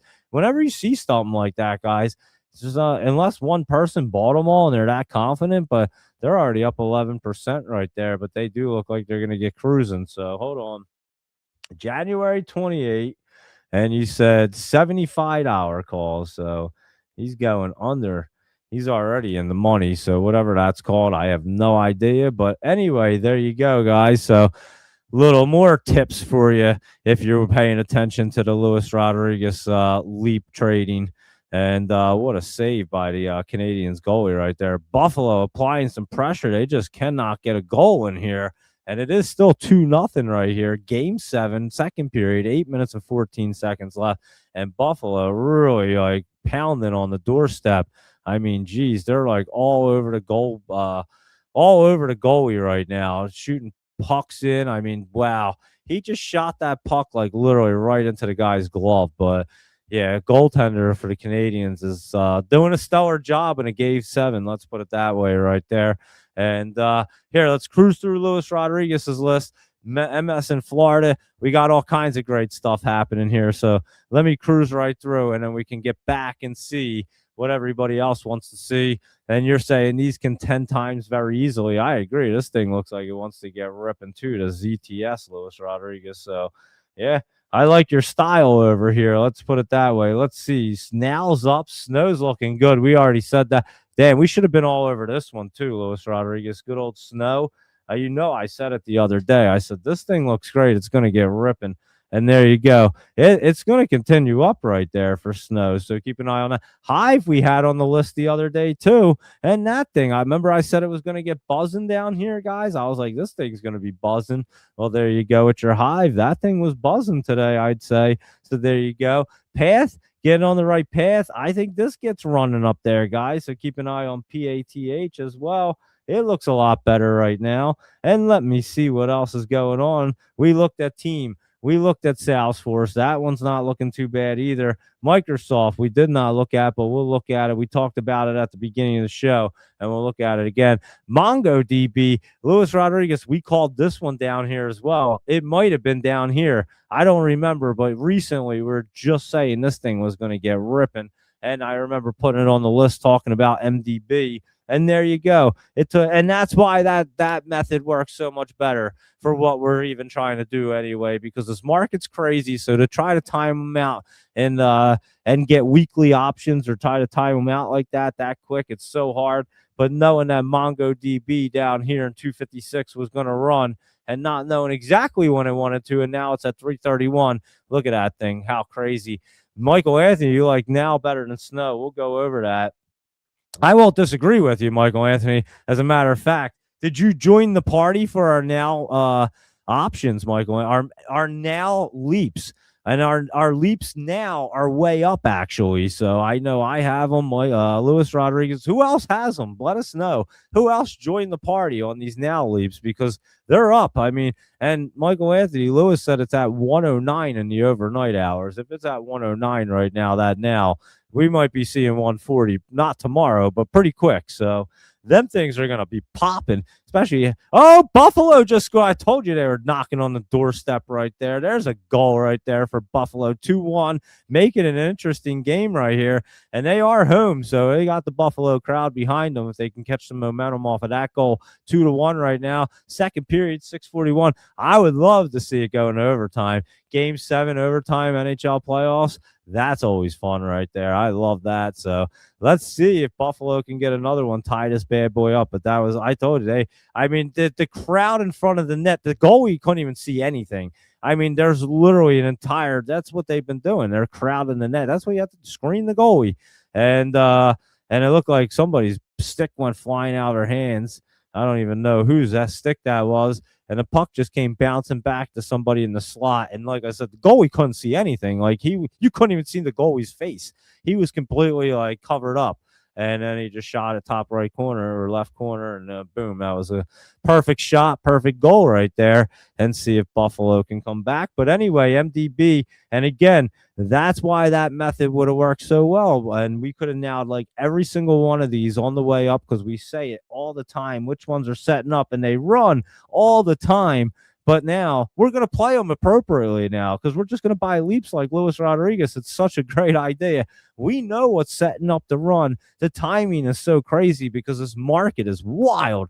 And then even if they pull back because something crazy happens, you have so much time that you're not even worried. It's still going to go up. You don't have to panic sell it or anything and like try to keep your capital or anything, because it's going to go back up. And even the time even it going down won't be as crazy because you don't really have time decay working against you at that point. So just a few reasons why it does kind of make sense, especially in a wild market like this. But yeah, I love it, Luis Rodriguez. So great job on that. IGV, we talked about at the beginning. I have options on that, Luis. Do you have options on this? We were talking about it in the Discord. And like I said, Ben and I did like it. We did buy RTX looking a lot better. Holy cow, you're right. That looks a lot better tonight. It looked terrible yesterday. And I did. Wow, Buffalo almost just scored again. If he just would have hit that net, he would have just scored. They had a perfect opportunity. He had the goalie beat. Look at Lockheed Martin right there. Huntington Ignals. Here we go, guys. I think that's getting set up. Northrop Grumman. All right, our bottom's in. Aerospace and defense. We're getting ready to do something crazy in this market. Market's pulling back. Aerospace and defense is about to get set up right here. It's going to run out of the basement. And you can tell oil's all over the place, all kinds of stuff. And there's no plan in Iran. I mean, there's just zero plan. And it's getting close to like really topping this market and like almost hitting a recession soon. And Laptop Travel, if you were listening to the small cap show today, he's talked about it pretty descriptively, if that's a good word or even a word. I have no idea. But anyway, he explained it well. He was saying how India's market just tanked. He was saying Japan's market's rough. When these markets start selling off globally, what do you think's going to happen around here? Ours is going to go up magically? I mean, you just can see it's going to happen. So I don't know. It's kind of interesting. It does look like something's brewing right here, guys, I must say. SNGX, that penny stock, we talked about it. You were right on the money with this thing. I don't even know what it is, but you mentioned this the other day. I remember telling Doge Mama 9 to keep an eye on it. I think Doge Mama 9 was keeping an eye on that. Were you not? If Doge Mama 9's hanging out here. And yeah, that was looking good. This was on the list too not long ago because I remember looking at it, and that's been going up there. So KULR, I remember putting that as a good setup right there like a week or so ago. And ANET right here, that one does look like it's trying to curl up. Just an interesting one with the old 20 coming down on their 50. So we'll have to keep an eye on that one. Good old Fig right here. Good old our Figment, our purple dinosaur, Figma, whatever. That looks good right there too. So keep an eye on that. I did like that. You had Oscar. We were talking about that monster rip again. It might rip up some more tomorrow, Oscar. Looking crazy. What's this, Upwork? Yep, UPWK. That looks real good too, Luis Rodriguez. Look at Upwork right there. That might be a great like small cap choice right there, to be honest with you. They even have options. And let's see how far they go out. January 28. Let's just see what they look like. Nothing crazy right there. Let's just see what's in 27. Nothing. I mean, no, someone's buying 2,000 worth of $30. It's pretty crazy. And it could start to run. And again, these things start moving like this. It gets up to here to 15. You make money on that bad boy. It's kind of crazy. I'm not going to lie. So there you go. With Upwork, we'll see how much Upwork it has. And Soxes, we've talked about this, guys. And we were talking about it, not only talking about it, kind of beating the table down here on these days. And I do think you're about to see a little semiconductor bear action. I mean, how much more can they run up? They've been running up like crazy. And for example, we'll go through these in a minute, but let's just go through our semiconductor list right now. AVGO, look at it. I mean, how much more can they really go ripping? I'm sure they could, but I could see some good pullback. MU had some good pullback, and then your SanDisk definitely had some good pullback, whether it's considered a whatever it is. What the heck are they called?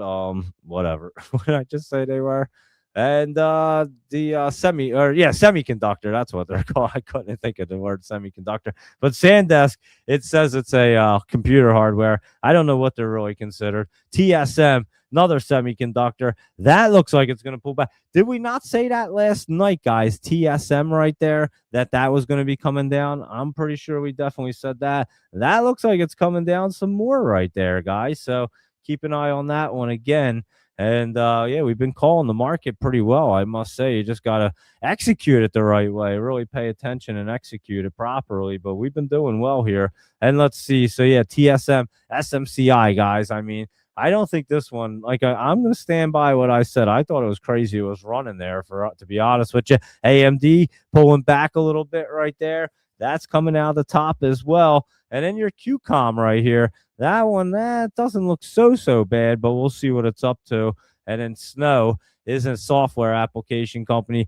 That does look really good, though, Michael Anthony, I must say. We did look at our SPY. It was down. Your Qs were down. Your IWM was down as well. That looks like it's coming down some more tomorrow. And let's see what Apple was up to right here, AAPL.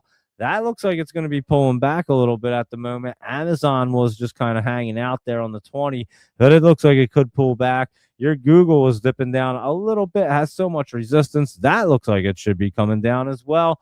Meta's been coming down. We did say it was going to pull back a little bit. It did pull back a little bit right there. And Microsoft, we like. I think that one's getting set up. Watch for any dip opportunities on that. NVIDIA's got earnings coming up Wednesday. It's a big deal. It looks like a crazy chart going into its earnings right there. It looks like it's pulling back right now. So we'll see what's going on. With NVIDIA and Tesla's getting beat up too. They're driving into the ground right now. It looked good the other day, I thought, and it is pulling back. So we'll be keeping an eye on that Tesla right there. AMC has something weird going on. I did say this on the small cap show if you were watching, and it does have that weird look happening right here. Not sure exactly what's going on, but something is happening at AMC in that world. What's this say?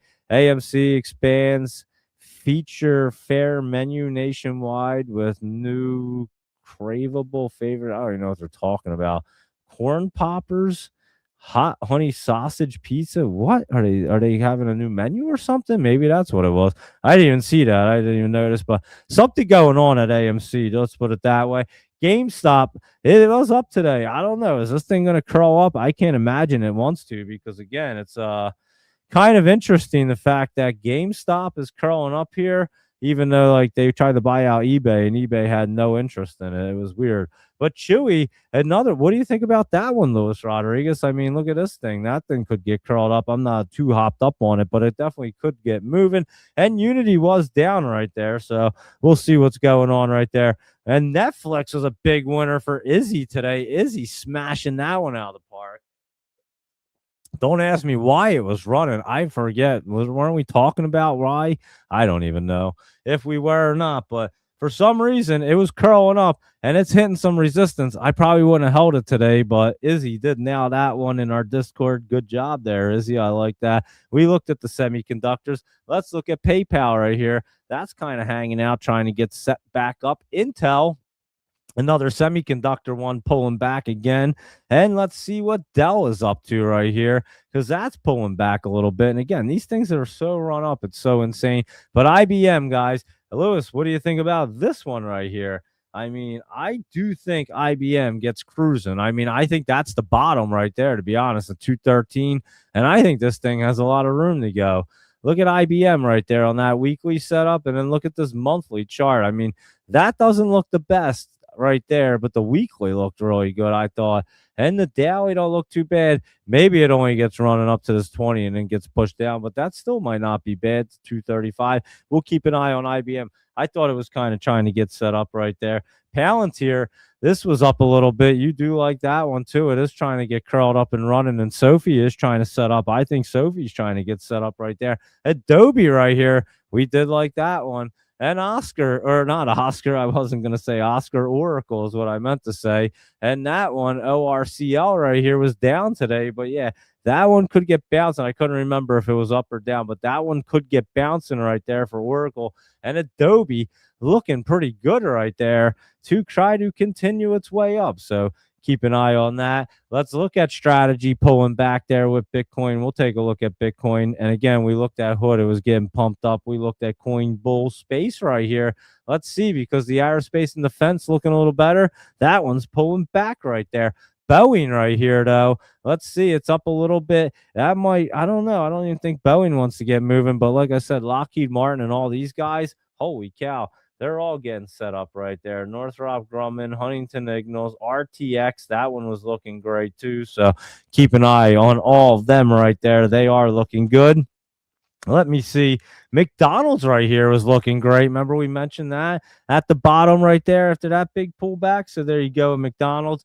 And what about your Nike right here? I think Nike could get moving as well. So keep an eye on that one. Another big save by the the Canadians goalie. I mean, he's doing a pretty damn good job, even though he let up that one goal. He was completely screened. You couldn't even see.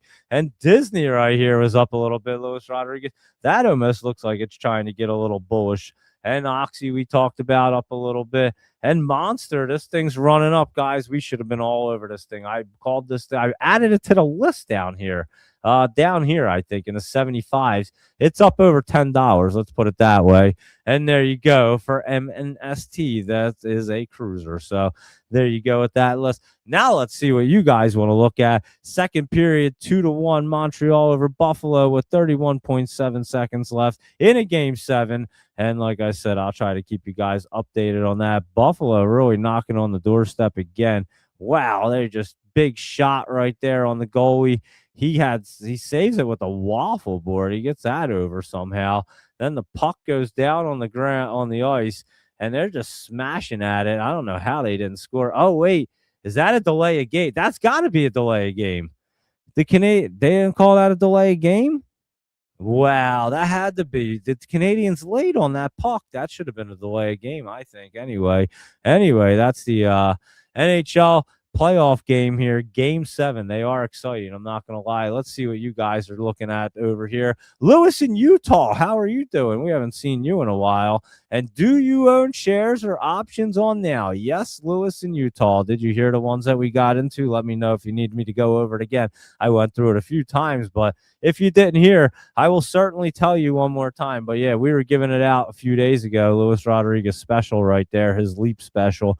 And yeah, we did get into it. I certainly got into it, and they are way up, I'll tell you that. And they keep on cruising, and we love it because it's supposedly up even more in the over hour. So it's a beauty right there. I also got into, what was it? IGV. Is that the other one right there? Hold on, let me tell you. IGV. Also got into that one today. And we mentioned that while we were live trading. Me and Ben were talking about this one, and I did buy some calls on that one as well. End of the second period there, 2-1. And we'll see when the third period starts, if we're still doing our show or not. I'll let you guys know if I'm going to do play-by-play, maybe. And so anyway, here we go. And let's see what else is going on. Well, you guys are looking at LMT is bottom in and starting to, whatever that word is, I'll say it's starting to go up. Let's put it that way. Maybe ascend or something. But anyway, yeah, so we do own options on that. Luis Rodriguez has a whole lot of them. And I think everybody listening to the show might have bought some already, because we've been pounding the table for the last few nights. Bull buy signal right there. It could possibly break out. It does not look bad, that's for sure. And let me see. I clicked on all of them already. And let's see. 107 right there for now is what Luis Rodriguez just said. That was at 8:25. So that was an hour ago. He was saying now was at 107. Look at that thing at 105 in the after hour. I think he even said it was at 109 at one point, maybe even further down. What is PPC? Oh, we already looked at that one, right? That's the one on your list. Yeah, we looked at TSCO. Looks great. PPC is trying to get set up, and we'll be looking at that. When the dollar goes up, equities go down. We were talking about like all the housing stuff and all that good stuff, because Home Depot looks like it's about to get destroyed. Oh yeah, there you go. Now at 8:35. Look at that thing. Between 8 and 10 minutes, guys, it went up another $2. Look at that. I wasn't paying attention, but he put 107 at 8:25, 109 at 8:35. Look at that, guys. How about that, Lewis in Utah? Are you in now? Because we are, and we're loving it right here. Holy cow, this thing's crazy. So, yeah, watch if there's any pullbacks or anything, but it looks like it wants to go up. And Lewis was getting his custard over there at old Rita's.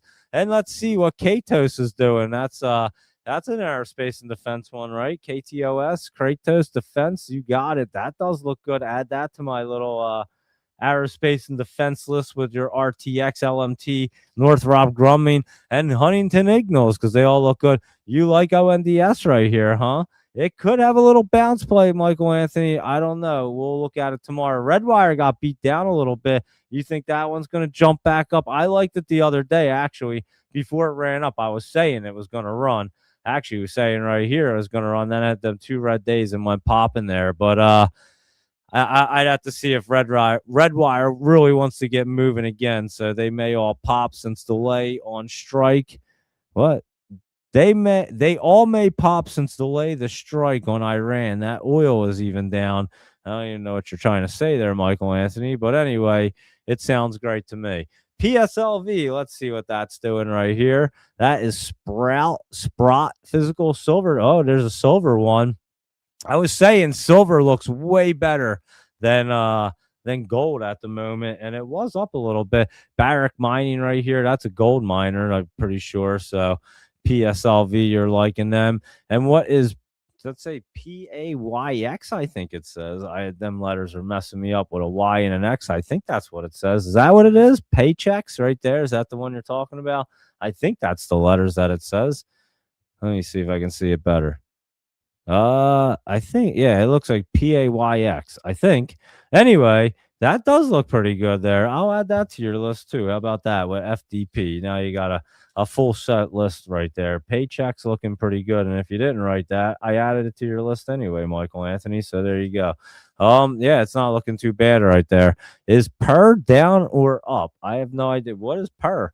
Sounds like a cat food company. It's a hyper liquid strategy, a capital market. I have no idea. It looks like it went up in the after hours, Michael Anthony. So I'm not sure what happened there, but it does look like it went up a little bit in the after hours, something at 1 o'clock. Goldman exits Ripple and Solana ETF positions as hyper liquid exposure emerges. I don't know what they're talking about, but something happened. I don't know what happened though. I have no idea, but that's what happened, Michael Anthony. If you're following Per, I never even heard of it. And Loading, how are you doing? Nice to see you on. And he wants to see BORR. Let's see what Bohr is up to right here. That's good old Bohr drilling. Wow, that looks great. I like that for tomorrow too. That looks like a good momentum play right there. Good old Loading. I think you could load that one up for tomorrow, I'd assume. Earnings coming up in 2 days. So I think it's let me reset. I think it's a play going into earnings. Let's put it that way. I think you're going to get a run up going into earnings. I think that was what I was going to try to say. I don't even know what I was going to say. But I do think that looks good right there for that Bohr. And that is Bohr drilling right there. And FDP. Didn't we look at that one already? Yeah, because I added it to your list. What was it called? Oh, yeah, that was that fresh Del Monte produce one. That one's trying to get set up. Loading said Evolve is a similar setup. Let's see. EVLV. Is similar to Bohr. I would say Evolve could pull back a little bit. Bohr looks a little bit better. Let's put it, in my opinion, anyway, right there. Let me see what Evolve looks like right here. EVLV. And yeah, I think this could pull back a little bit more. But Bohr looks pretty good to me. I don't know if you were comparing them to or if it was something else, because I know you were talking about credit to money. Oh, credit to money mark. Oh, is this one you were talking about, or is Bohr one money mark? Bohr looks great right there, I have to say. Evolve, like I said, might have a little pullback. I'm not saying it won't get bouncing, but that does look like it could have a little more pullback right there. I'm not sure which one Money Market mentioned. Which one did he mention? Evolve or Bohr? I'm not even sure there. Loading, but there you go. And we were talking about ZTS, guys, so keep an eye on that. January 28th leaps going to $75. Luis Rodriguez is picking them up tomorrow. I think I might have to follow him right here because that's looking really good too. You're going to go all the way down here to January 28th, and you're going to come up here.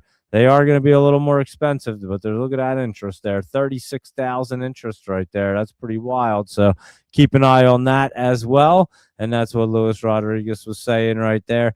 He dipped into his HELOC for now. So there you go. I'm not sure what you're even talking about. He dipped into the HELOC right there. I don't even know. Did you I have no idea. Did you put up a bunch of money on now? Like you loaded the boat on it, is what I'm assuming you said. And Luis Rodriguez is going to be a multi-millionaire after this service now. Watch. That's what I think anyway. So anyway, he told us what to buy, and there you go. And January 28th, is that the strike you bought for this one? Or did I buy the wrong one? I don't even know. Did you buy this one? I think I bought January 27th. I don't even know what I bought, Lewis. Right? Was it the 28th? I forget. 150s? I know if I look because the open interest. Or let's see. Hold on. Was it this one? Hold on. Now I'm all confused, but 150s. Let's see. It was this one right here. That's the one. I bought these ones. because that's all me right there. No, I'm just kidding. That was only in like, wasn't that like 7,000 or something the other day, or in 6,000 range? I'm telling you, we loaded up on these things, guys. So anyway, there you go, and that is good old now. So yeah, we got that. And MS in Florida. Let's see what you picked up. Pantheon Resources this morning. Let's see what that's up to. I'm not even sure. That might be an OTC or PTHRF. I have to look at that one over here, I bet. And I'm going to say that this one may have popped up on my scanner yesterday. I'm not going to lie. There was a bunch of weird ones like this, and that had popped up. I don't know if this was one of them, though. Now that I look at it, I don't remember that chart, but wow, that one's running up there. I'm not familiar with it at all, to be honest with you, but that one's not too bad there, MS in Florida. You're saying it's an Alaskan pipeline play, so there you go. There you go with that. And what is happening on HLF to beat earnings a few weeks ago? What is HLF? I don't even remember what that is. Herbalife, you did mention this the other day, like last week or something. And that one's just continuing to dip down right there, Michael Anthony. So I have no idea what's going on that one. That's for sure. And yeah, pay for your next trip to Disney right there on now. Michael Anthony likes now better than Snow. I agree. They both look great. And let's see, you just buy shares in companies at PTLO going to pop with a fund and director bought at 428. Yeah, I'm not disagreeing with you on Portillo's. I just don't know if it's ready just yet. But it is getting set up right there. Well, I'll agree with that. ABCL, what's that one? I forget. We've looked at this one. Absorella Bio. I don't even know. It wasn't what I was thinking it was, but that one's interesting down there. Has some good support. We'll have to see what that's up to. What's Lyft up to? I haven't looked at that in a little while. LYFT right here. Let's see. Oh, that looks pretty good. What's Uber up to? Because Lyft is looking pretty good. You might get a little pullback right there, but that's going to get set up. And Uber not so bad. Lyft not bad. I'd say Lyft is trying to get set up right there. LYFT looking pretty decent to try to get set up. And look what Katos does. I already know they're an aerospace and defense company. I don't know. They do security, but it does look good right there. I agree. That one's looking good. And you like Domino's? Isn't that Domino's? PZZA? Or no, Papa John's. I'm sorry. PZZA. Pizza is Papa John's. That looks like it's pulled back. Holy cow. Look at pizza that a firm bought at 47 for some reason. Yeah, I don't know why the firm bought it at 47. I'm not going to lie. Maybe on this day it looked good to them. And then it came pulling back. Maybe it started looking better. And then it pulled back. Now it looks like it's going to dip. So not sure what they saw in pizza, but there you go. Watt was pulling back here. We were seeing this one. I think you might have a little pullback. I know they just had their earnings. And I do think Watt could pull back a little bit more. It's had some massive run-ups, though. And that was a good money mark play. I know that one right there. Who was that? Alex right there. Alex T5, bunch of letters and numbers or something. Luis Rodriguez. Wasn't this on Laptop Travel's list last night? TOYO. I swear it was. Where's his list at from last night? Hold on. Where did I put the list? Here it is. Hold on. Wasn't that on there? TOYO. No, somebody talked about this thing last night. I remember we mentioned it. TOYO. I don't remember what it was, but someone mentioned this thing, and that thing was cruising today. I definitely remember seeing it. And Japan one, yeah, that thing was ripping right there. I saw that thing ripping, and I know we looked at it last night, as a matter of fact. Let's see. GENI with a breakout. Let's see what that is. Deleted. I'm not familiar with Genius Sports. But you're right. Was this GNS that one? No, that's Genius Group. Okay. This is something different. Yeah, that does look like it could keep some momentum right there for GENI. Not too bad. And you said no to FDP, huh? You don't like Fresh Del Monte? You don't like their vegetables or their fruits, huh? Their fruit stuff. Yeah, I mean, right now it's way at the bottom. It's pretty beaten down. Like I said, on that monthly chart, it looks like you could come down a little bit more right there to your 29 area. And weekly looks like it could come down. So, yeah, I would say we're going to keep an eye on it. That's why I added it to Michael Anthony's list right there for FDP, just to keep an eye to see when that bad boy wants to come back and start running again. And ZTS is considered the world's largest animal health company, if you did not know, and I had no idea either. So there you go. And you went heavier than usual on the now, huh? Luis Rodriguez went a little crazy on now. I told you all them options were his, and I'm telling you, he may become a millionaire after this now run up. I'm not even kidding, guys. So there you go. Luis Rodriguez said, "The hell with this. I want to become the next millionaire off the Discord because we've made a few of them. That's for damn sure." And I think Luis Rodriguez is going next. How about that, guys? Because now is looking crazy. Now, BOFA Securities initiates service now at 1:30. I did see that today, as a matter of fact. It's going higher than that. For now, you bought the June 27 150, so I was right on that. And the January 27, so not in 28. I was right about the January 27. So anyone that's following along and wants to know, that we talked about it like 52 times now tonight, probably, and throughout the last few days. But this is it right here. I'll show you right now. January 15th, 2027. Go down to 150 right here. And I'm telling you, that thing had 6,000. It was just under 7,000 the other day, guys. I know for a fact. I remember. Because I remember saying that Luis Rodriguez had like 6,995. It was like 5 off of 7,000. I just know only because I see it at 8,000, and I remember it was like right there. So anyway, holy cow, Luis Rodriguez, how many did you really buy there? Because our community must be really gobbling them up here, because that's a lot of them. Everybody's listening to this thing, and yeah, we're getting crazy with this now, especially if it's at 109. Is it still at 109, Luis Rodriguez? Tell us it's still at 109. We're going to be real happy. So there you go. Future was green a little to go red. Big then energy alert for West Coast from the heat wave. Yeah, you're right about that. Heat wave, like I said, in like New Jersey for the next 2-3 days here. And yeah, they were a little greener early, huh? So they did go from green to red. Your crude is still over 100. Your Brent's still over 109 right there. Still trying to push up to 110. Not looking bad.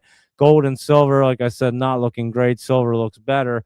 Laptop Travel had mentioned copper. I didn't think it looked that great, but I did like this one. I thought it was a copper one, and I mentioned this last night, and this one's up like 3%, and this is Cooper Company. So there you go. That was a pretty good one right there. And let me see. Good thing about the June 27 leaps is you can hold them for over a year to lower your capital gains. And you could do that too if you wanted to, Luis Rodriguez. There you go. You're only paying 15% capital gains on your Google leaps when you file next year. How great is that? That's pretty wild right there. That's a good idea. Luis Rodriguez mentioned TOYO yesterday, and it is popping up. I know we had talked about it. And let's see.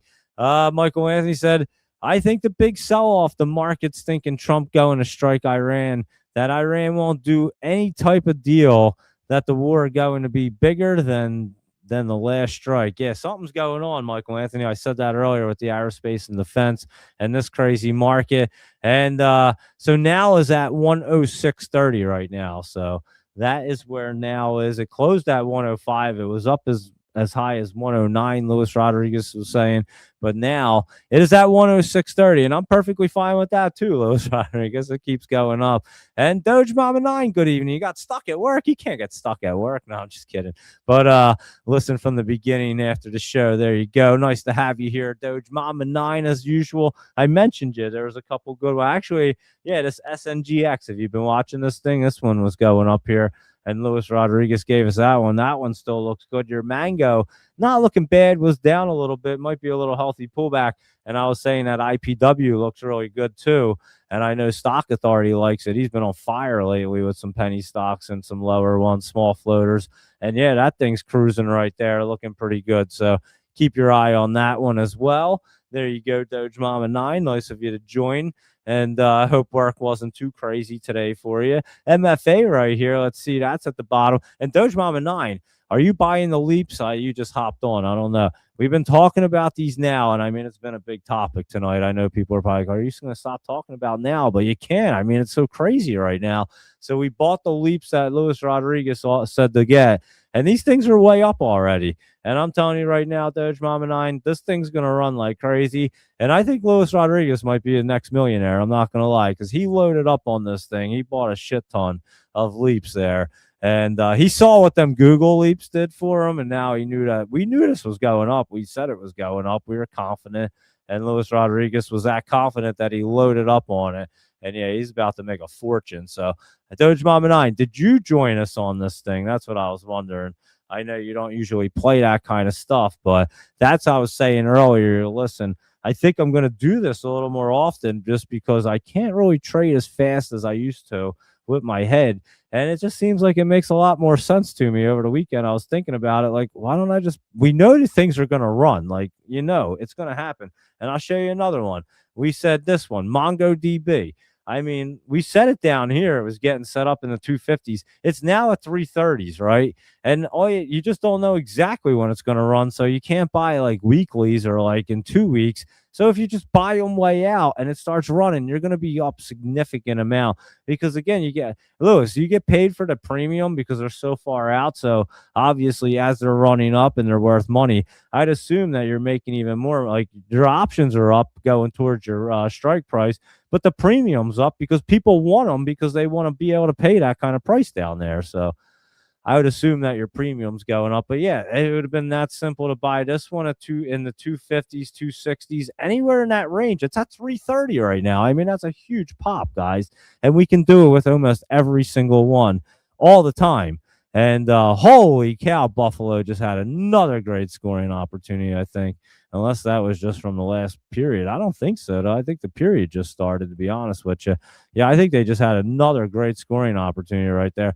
Third period started 19:30 left in the third period, and it just kicked off 2-1 Montreal over Buffalo. Game 7 right here in the NHL playoffs. So a fun one right now.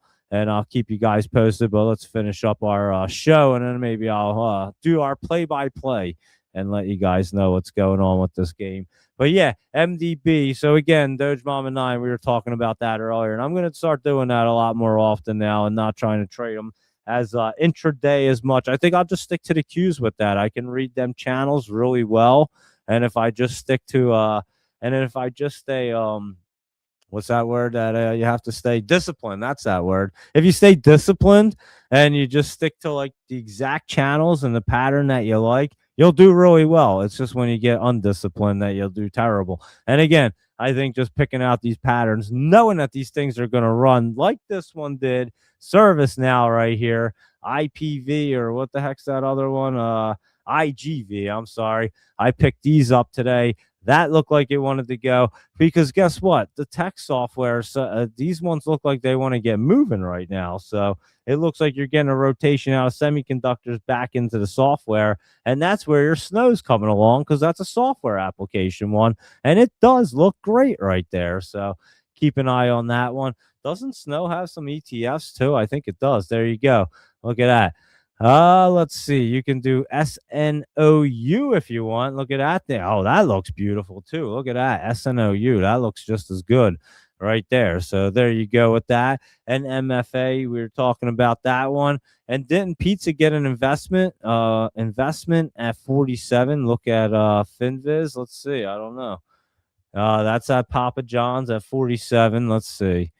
I'm not saying it didn't happen. I'm just not sure. I don't see anything over here, but they do have a bunch of news, so I can't see it anyway. It all just looks like a bunch of jumble mumble to me.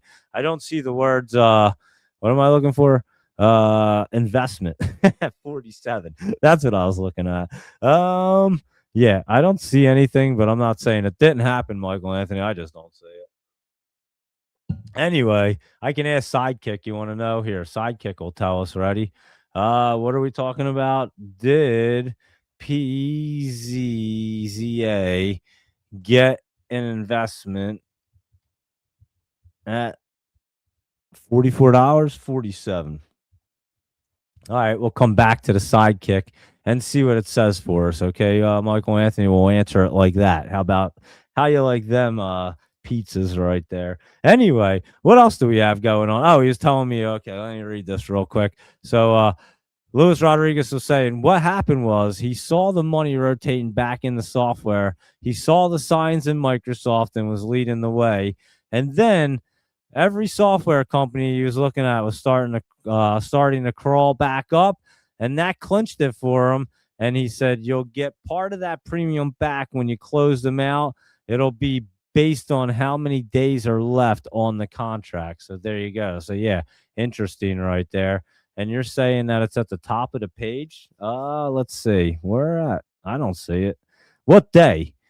Give me a day here, Michael Anthony, or are you saying it's over here? I don't even know what you're saying, to be honest with you. To be completely honest with you, I really don't know what the hell you're saying, Michael Anthony. But let me look over here and say, oh, wow, they're trying to fetch all this info for us. Look, it's like, oh man, you're making me think right here. Still thinking. You're about to kill the old sidekick right here, Michael. I don't think it thinks this long. Did I just word it like the worst wording ever? Because I don't know. That thing can't figure it out either. I can't figure it out. You can't. I can't figure it out. And you're saying it's at the top of the page. Where at? I don't see it. What's he talking about? I have no idea. Anyway, I think so too, Doge Mama 9. You said you believe Lewis will be the next millionaire. You just picked up a good bonus. And you just picked up a good bonus. So you're going to be get into some of these hot ones. Going to listen from the beginning because you don't want to miss out. Yeah, Doge Mama 9. If you have any questions about the options or anything, obviously just reach out to me and we'll get you squared away because I know you're a penny stock player, but I'm not sure if you really understand the options. We talk about it all the time. So, and we kind of made it easy with this one, told everybody exactly which ones to buy. Yeah, I'm telling you, Lewis has it down. Lewis, I was actually telling my wife today, I was like, you know what? I'm going the Lewis Rodriguez route now. I can't trade like I used to. I think after like 3 years, almost getting hit in the head, and it's been almost 3 years. Maybe it's finally sinking into me that I just can't trade like I used to. I mean, I used to be able to go through penny stocks like it was like an art class to me. I used to love it. I just can't do that stuff anymore. So me trying to pick these like tight ones in here on options and stuff, it just is a little bit too tight for me. And maybe I just don't see it. I see the setups. You guys know that. Maybe my timing's off sometimes. And maybe I was always off a little bit, but I could judge it better than I can now. So again, I have to work with my circumstances and my brain injury. So I thought about it and I was like, yeah, I think Lewis is really on something here. And it would probably be the best style and way for me to actually trade too with my condition now. So that's what I was thinking, to be honest with you. But yeah, Doge Mama 9, I do think Luis Rodriguez is going to become the next millionaire right here, to be honest with you. And he said he learned how to read the option channel, which tells you where the institutional money's flowing, and it helps you establish the levels and the price targets. And you are so right, Luis Rodriguez. I say it. I've talked about it many times. Again, you guys know I was like straight technical. You could tell how much the show's basically evolved. I never looked at a minute chart before. How much is this show? Lewis, I wish Laptop Travel was on right now. He loved when I started looking at minute charts. He thought it was the greatest day ever. He's not here tonight. He's traveling around, unfortunately. Well, not unfortunately. He's traveling, so he's not on the show today.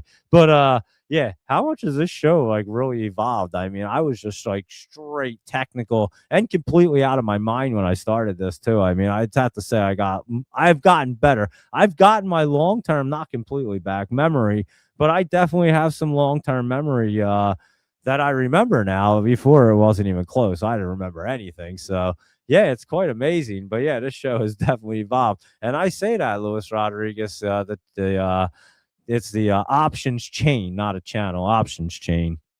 That's what it's called. And yeah, so I would say it makes a huge difference. And I've talked about that a lot. And just being in the Discord with Ben, seeing like his trading style and how he does it. Ben's a good trader, I'll tell you. He has a lot of experience, let's put it that way. He trades a lot. I think he might overtrade, but he does trade a lot. But he's great at it. He has systems and rhythms and routines that he does.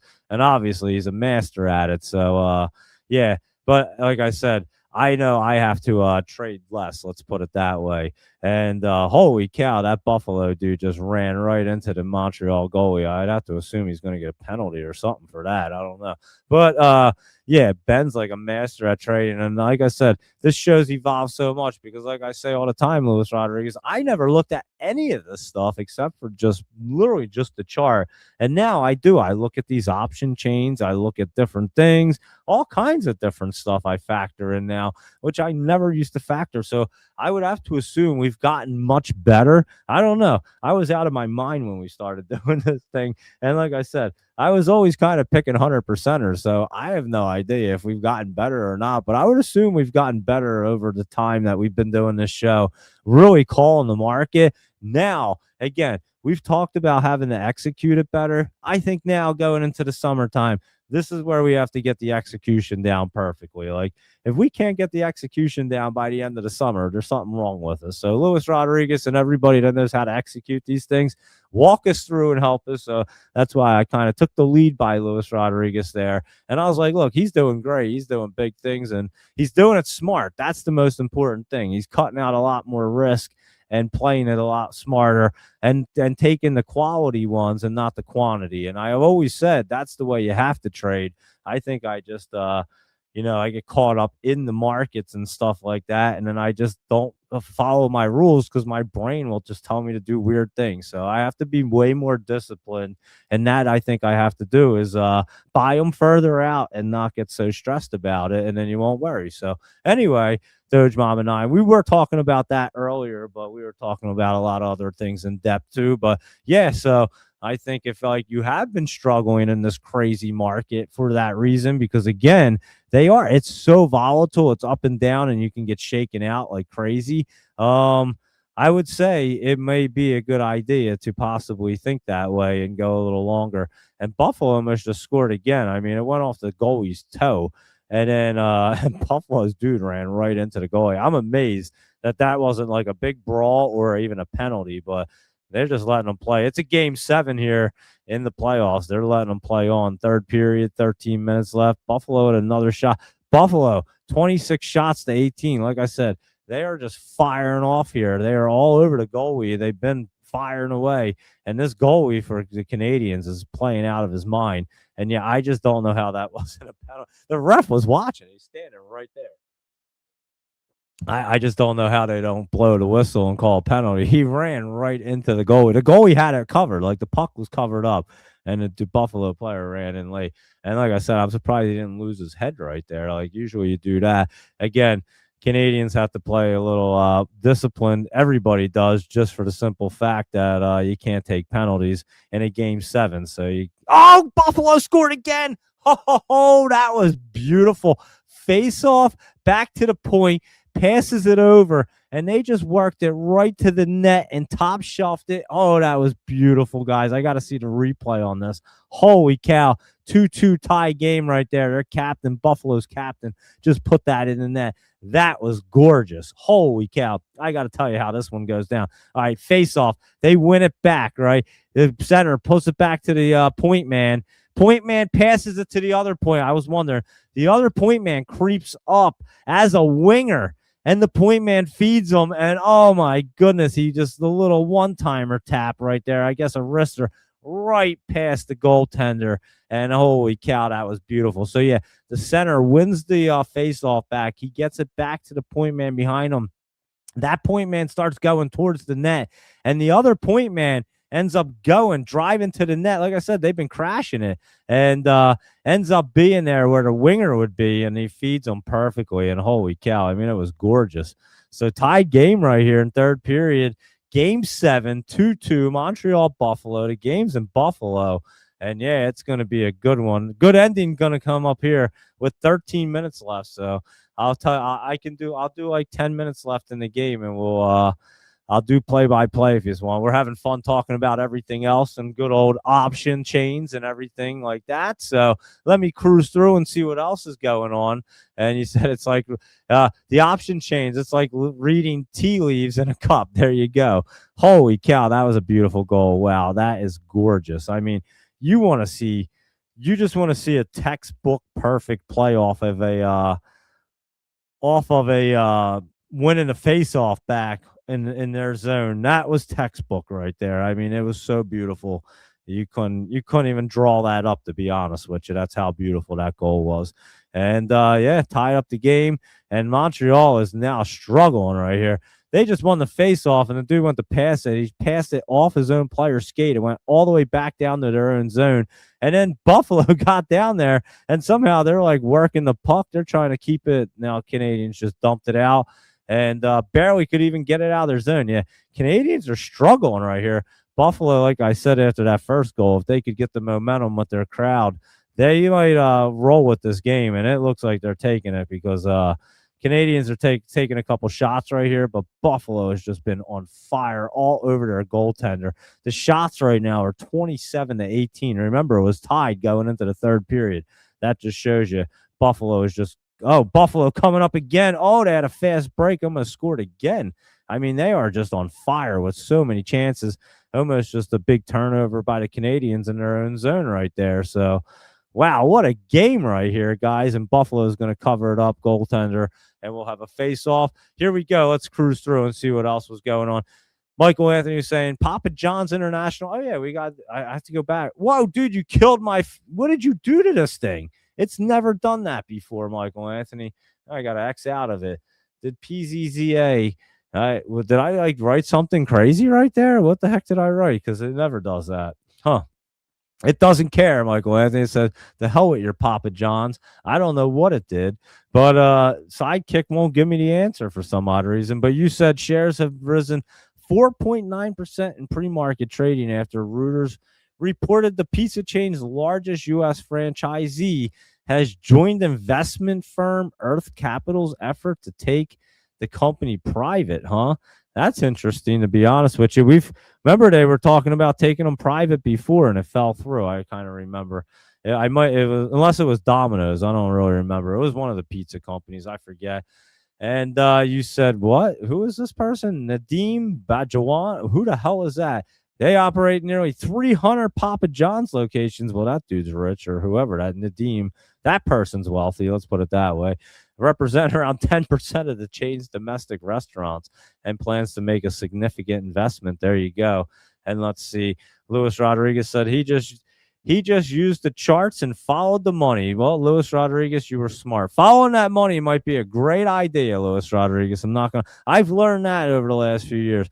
Follow the damn money, all right? We follow the money trails to find out what's going to happen. Why not follow the big players' money? Because they already know what's happening, it seems like, and they seem to put their money where their mouth is and always win. So, yeah, Luis Rodriguez, it seems like a great idea, and you give yourself plenty of time to let it play out. You certainly do. How are you, Tower Todd? How are you doing? ETF right there. What's that looking like? I don't know if it's looking good today because crypto's down. But since you just mentioned it, let's look at crypto. Look at this thing. Remember I was telling you about this thing before, the ZEC? That thing's wild right there. I don't know. And let's see. Bitcoin right here. Let's see what it looks like. Coming down to the 50. We knew that. But it doesn't look great. And Ethereum did look like it was going to come down some more. Yeah. Look at that 2050. I think Ethereum's coming down a little bit more right there, guys. Ripple may be coming down a little bit more. And what about Solana? It's trying to hold. I don't think it's going to, though. I do think crypto could come down a little bit, Tower Todd right there. But ETF, let's get it to blast off. When crypto finally runs, and I do think by the end of this year, like Christmas time, guys, in December, I think crypto might be at all-time highs again. So just mark this down, Tower Todd, on May 18th. I said that because I really do think by the end of the year it could be explosive, and we'll see. Maybe ETF 500 can go to like $1. Wouldn't that be crazy?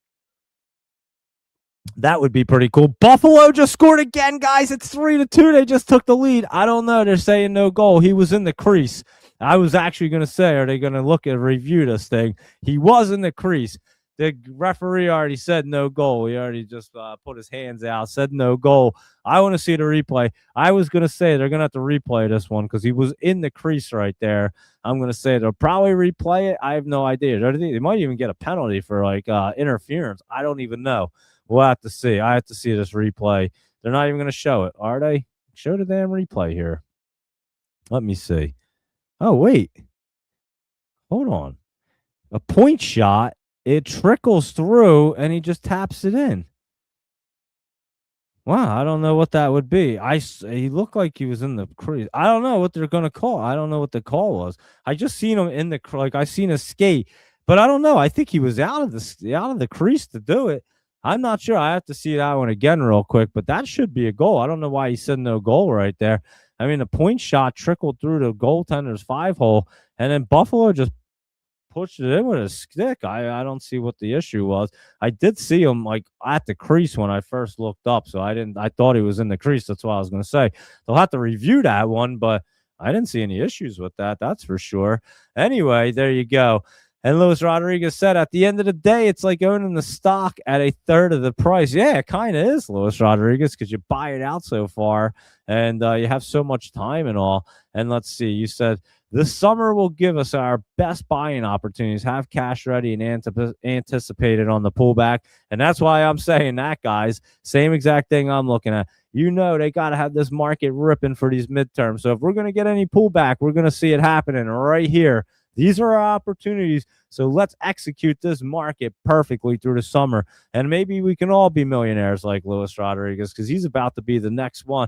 Let's make all of us the next made millionaires like Luis Rodriguez is about to be. Let's put it that way. So there you go. I think it can happen, honestly. We just have to be smart, disciplined, and not overtrade, not be too aggressive, and stick to the plan. That's what it has to be.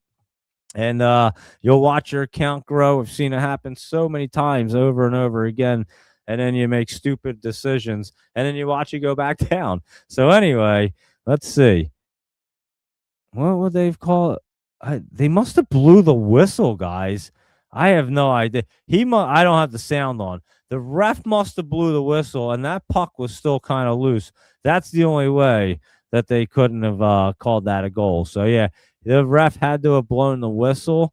I just don't have the sound on, so I didn't hear it because and it would have killed the play right there. It was lost in traffic, but the puck had to have been loose. I mean, Buffalo had it out easily. So yeah, I don't know. That was a really quick whistle right there as well.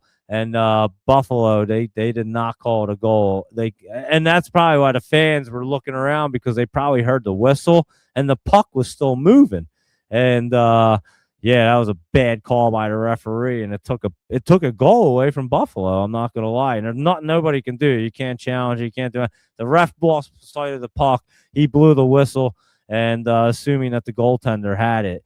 And that's just the way hockey works. There's nothing you can do about that. That's just the way it goes. So that's called hockey, and called referees and human beings, human error right there. That's what that's called, and you have to deal with it. So yeah, interesting though, because remember that play right there, because that was definitely a goal by Buffalo that got waved off because of the referee didn't see it. That's pretty wild right there. I'm assuming he had to have blown the whistle.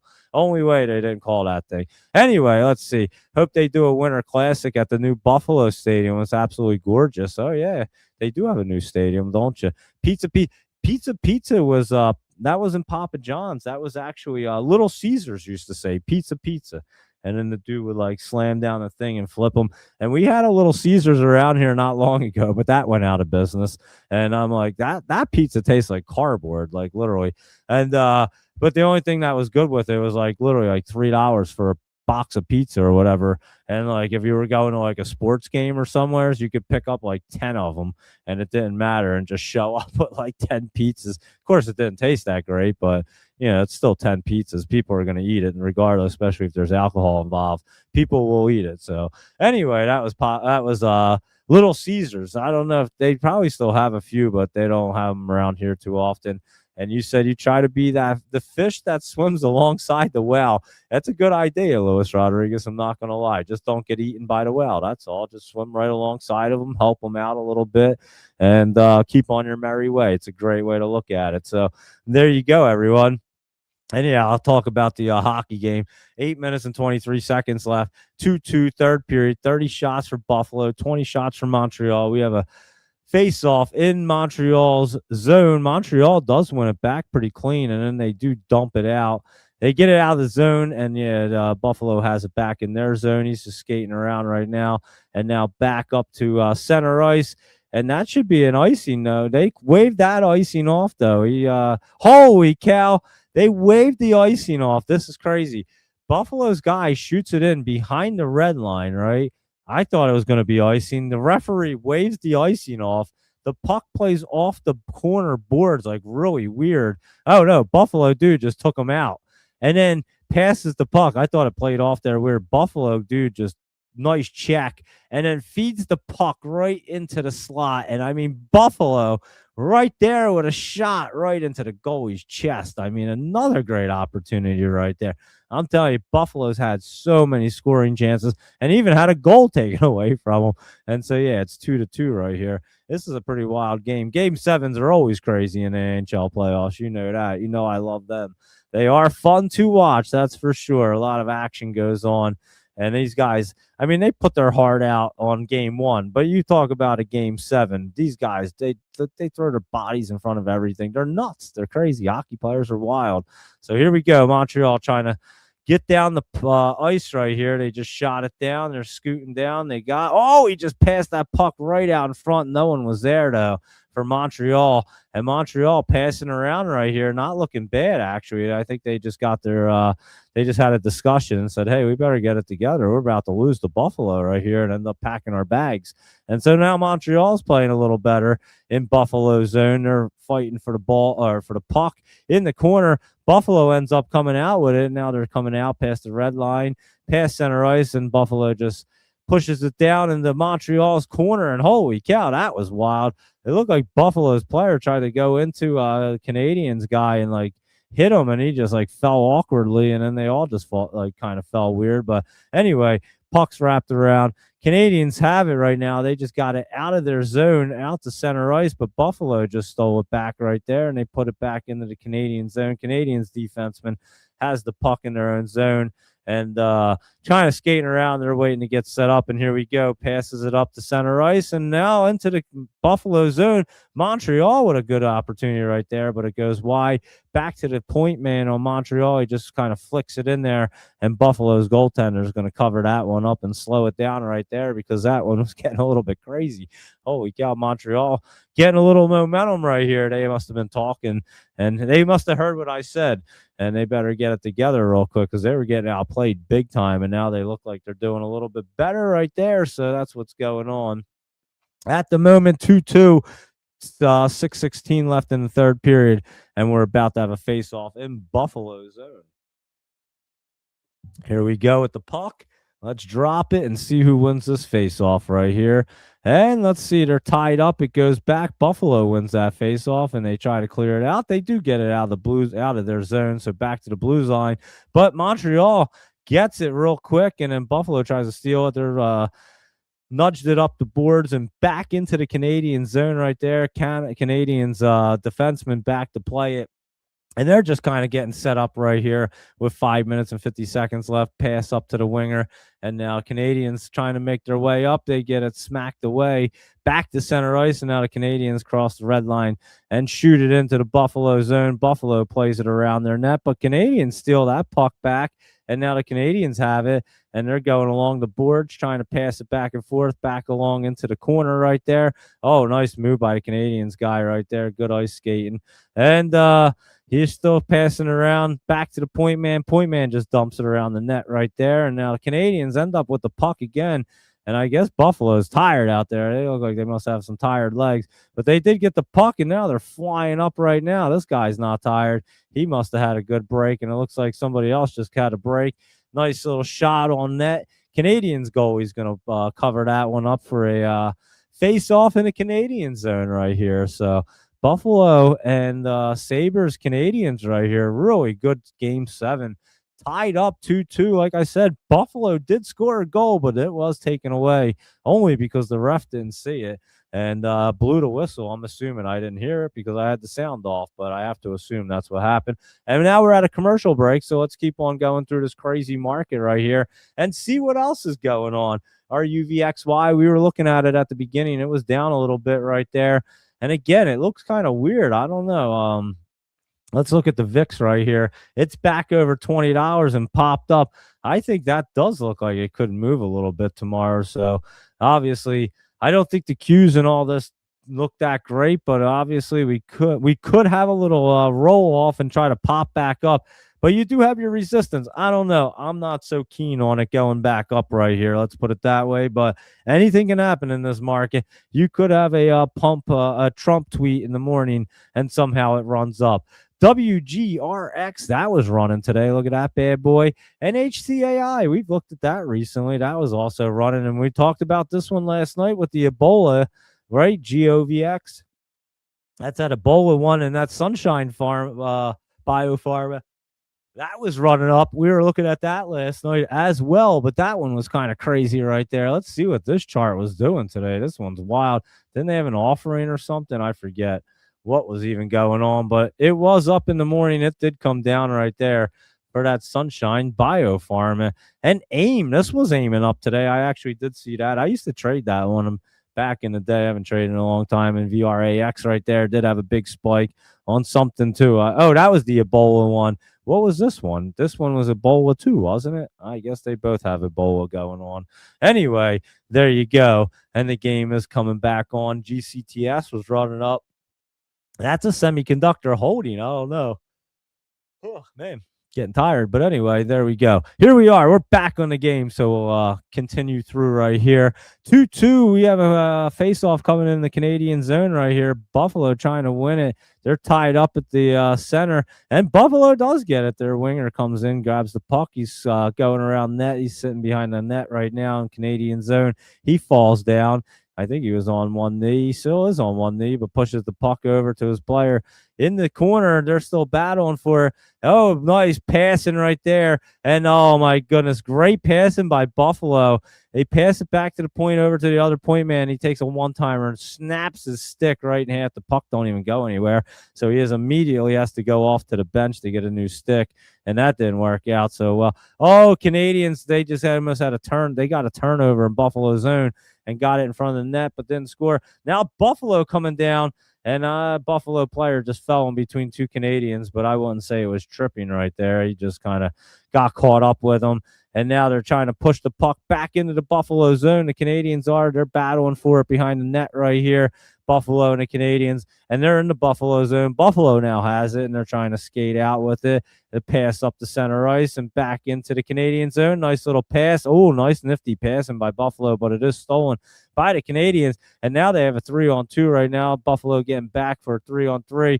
And that was a blocked pass right there by Buffalo. And now we're going to come the other way for Buffalo. Just flicks it in to the corner in the Canadian zone. Canadians get back there to get it, back behind the net, skating out into center ice right now, and then he just dumps the puck, gets past the red line, dumps the puck in, and the Canadians try to get in there to get it, but the Buffalo Sabres get it out, and now they're working the puck back down, but that gets stolen back by the Sabres, and now Buffalo gets it back, so they're just playing with it at center ice. Buffalo puts it back into the Canadians' corner right there. Nobody there for Buffalo, and it bounces out to the Canadians, and they dump it out back to Buffalo's zone, and Buffalo goes from Buffalo zone to the Canadian zone real quick. Nice passing, and they try to set somebody up, and that puck gets deflected out of play in the third period with 3:01 left in this Game 7. Montreal-Buffalo 2-2. Shots on goal, 33 for Buffalo, 20 for Montreal. Like I said, guys, Buffalo is putting on like a clinic in this third period. Clearly, they scored 2 goals, and they had one taken away. And they also just been massive pressure right here. I mean, they've just turned it up, and they do have the home crowd behind them, I'd say. So a little momentum. Here we go, dropping the puck on a faceoff. It's just sitting there. It looked like Montreal won that one and flicks it down. Montreal's player beats him. Oh, my. He just split the defense for a breakaway, but can't do anything. He literally just falls as he's going into the goalie, and now Buffalo coming back with it. That was crazy, though, guys. I mean, he flicked that puck off the face-off, and Montreal split the defenders, beat them up, beat them to the puck, and had a little kind of a quick little breakaway, but couldn't do anything with it. And now Montreal just flicks it back into the Buffalo zone. Buffalo regroups back on their zone, and now they're passing it out. They get it in the Montreal zone. They put it deep into the boards, and Buffalo gets in there first into the corner and gets the puck, but Montreal gets it stolen here, and they're moving up with it, passes it over. They got a 3-on-3 going down, and Buffalo just stole that puck and shot it down, and now Buffalo's skutting down. Oh, man, he should have waited. Buffalo threw the pass out in front, but they didn't have their guys set up yet. They still have the puck. Nice pass back to the point. One-timer was blocked, and now the puck's at center ice. Buffalo still has it right here, trying to get set up. Looks like they're trying to set up still. They're changing their lines right there. Both teams look like they're getting some fresh legs, and Buffalo puts it in the Canadian zone. They're skating down there, trying to keep it down. And let's see, it's along the boards. It just pops out to center ice. Now the Canadians speeding up on it. Look like they called him on sides. It looked like he was off sides because he spun in, but they said it was on sides. We'll say it's okay. And then it's just flicked right down back into the Canadian zone, not all the way down, not an icing. The Canadians behind their net, passing it out. Now they're going out their blue line, back to the red line, and into not yet. Okay, now they're in the Buffalo zone. He just went skating sideways at the blue line right there, and then he put it in there, and Buffalo ended up getting it. Now they're passing it out. Sloppy pass came off their player's skate, and he couldn't really get it on a stick. It was just like out of reach. And then Montreal gets it back in their own zone, passing it back and forth. And now they just shoot it down, and that looks like it's going to be an icing. Bad pass right there, and really bad idea, to be honest with you. Third period, 50.8 seconds, and they iced the pucks, and now they're going to have a they're just showing this replay. Wow, he dumps that in. Yeah, I wouldn't say he got tripped. I'd like to see this again. No, he doesn't trip him at all. Actually, wow, that was wild, guys. I mean, where's the stick hit him at? I still can't even tell. I need to see that replay again. They obviously didn't call it a tripping on that breakaway that flicked it up. All right, so the puck was dropped. Buffalo won it back, but it did come out of the zone. They flicked it back into the Canadian zone. Canadians get it out, but Buffalo does have the puck. Oh, nice pass down into the Canadian zone right now. Buffalo going in to get it behind the net right there. They're trying to battle for it. Canadians do have it, popping it out right now. Wow, Buffalo is on fire right now. Just stole the puck right away from the Canadians player. And then they dump it back in the Canadian zone. They're going back behind the net to get it and see what they can do with 15 seconds left in this third period right here. Let's see what's going to happen. Canadians trying to get it out. They're at center ice right now. Puck gets shot in behind the net. Buffalo goalie comes out to play it, and it looks like Buffalo is just going to hold that puck. And we're going to go to overtime. Game 7, 2-2 Montreal Buffalo. And Buffalo comes back with 2 goals, end of regulation, to force it to overtime, everybody. How do you like that? 51st overtime game, it says. Holy cow. Is a Game 7 history. 51st overtime game? I didn't know that, but that's pretty crazy if that's the case. Game 7, if that's the 51st overtime in a Game 7, that's wild. I mean, there has been a lot of Game 7, so I could believe it. And so now we're going back into their dressing rooms, and they're going to basically have a whole intermission. I don't know if they do 10 minutes or 20 minutes, but it's a pretty long time. So maybe we'll just call it an evening here since it's 10:15 and everybody can really go watch the game and enjoy it. I'll tell you a quick story, though. I forgot to tell you guys last night. I was pretty tired yesterday, but we went to a kid's party yesterday. I got to tell you the story. It's pretty wild. There's this kid across the street, one of Dougie's really good friends. He's only like 2-3 months older than Dougie, and we're obviously great friends with the parents. They live right across the street from us. Great people. And so we actually forgot that they had a birthday party. It was a great thing. My wife was walking in the house and they saw her the night before on Saturday. And we're like, hey, we'll see you tomorrow morning. And my wife was like, where are we going? And they're like, it's his birthday party. They're like, oh, my wife was like, holy cow, I totally forgot. So anyway, yeah, that happened. 15-minute intermission. And, so I take Dougie to the birthday party, and it's at this cool place where they all run around, have a great time, and all that good stuff. And anyway, so they're having a lot of fun, all kinds of good stuff going on. And then right before we're like literally all the kids just got done eating. It was at noontime, the party. I guess at like 1:20.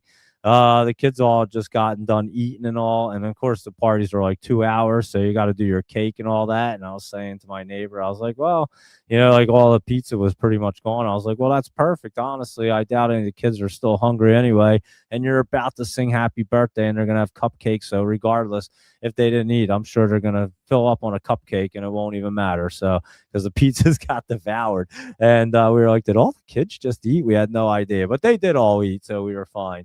And anyway, so we were literally having that conversation, and there was a room with like a basketball court where you could shoot hoops, and a bunch of people were in there. And then there was another room with a play thing, and a couple different rooms.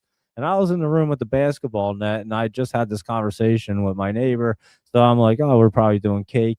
And then the next thing you know, I'm just standing there in this basketball room, and like you see, like you can tell when like something major happens because like everybody just like I say, like like you're in school and a fight happens, like everybody just starts gravitating towards it.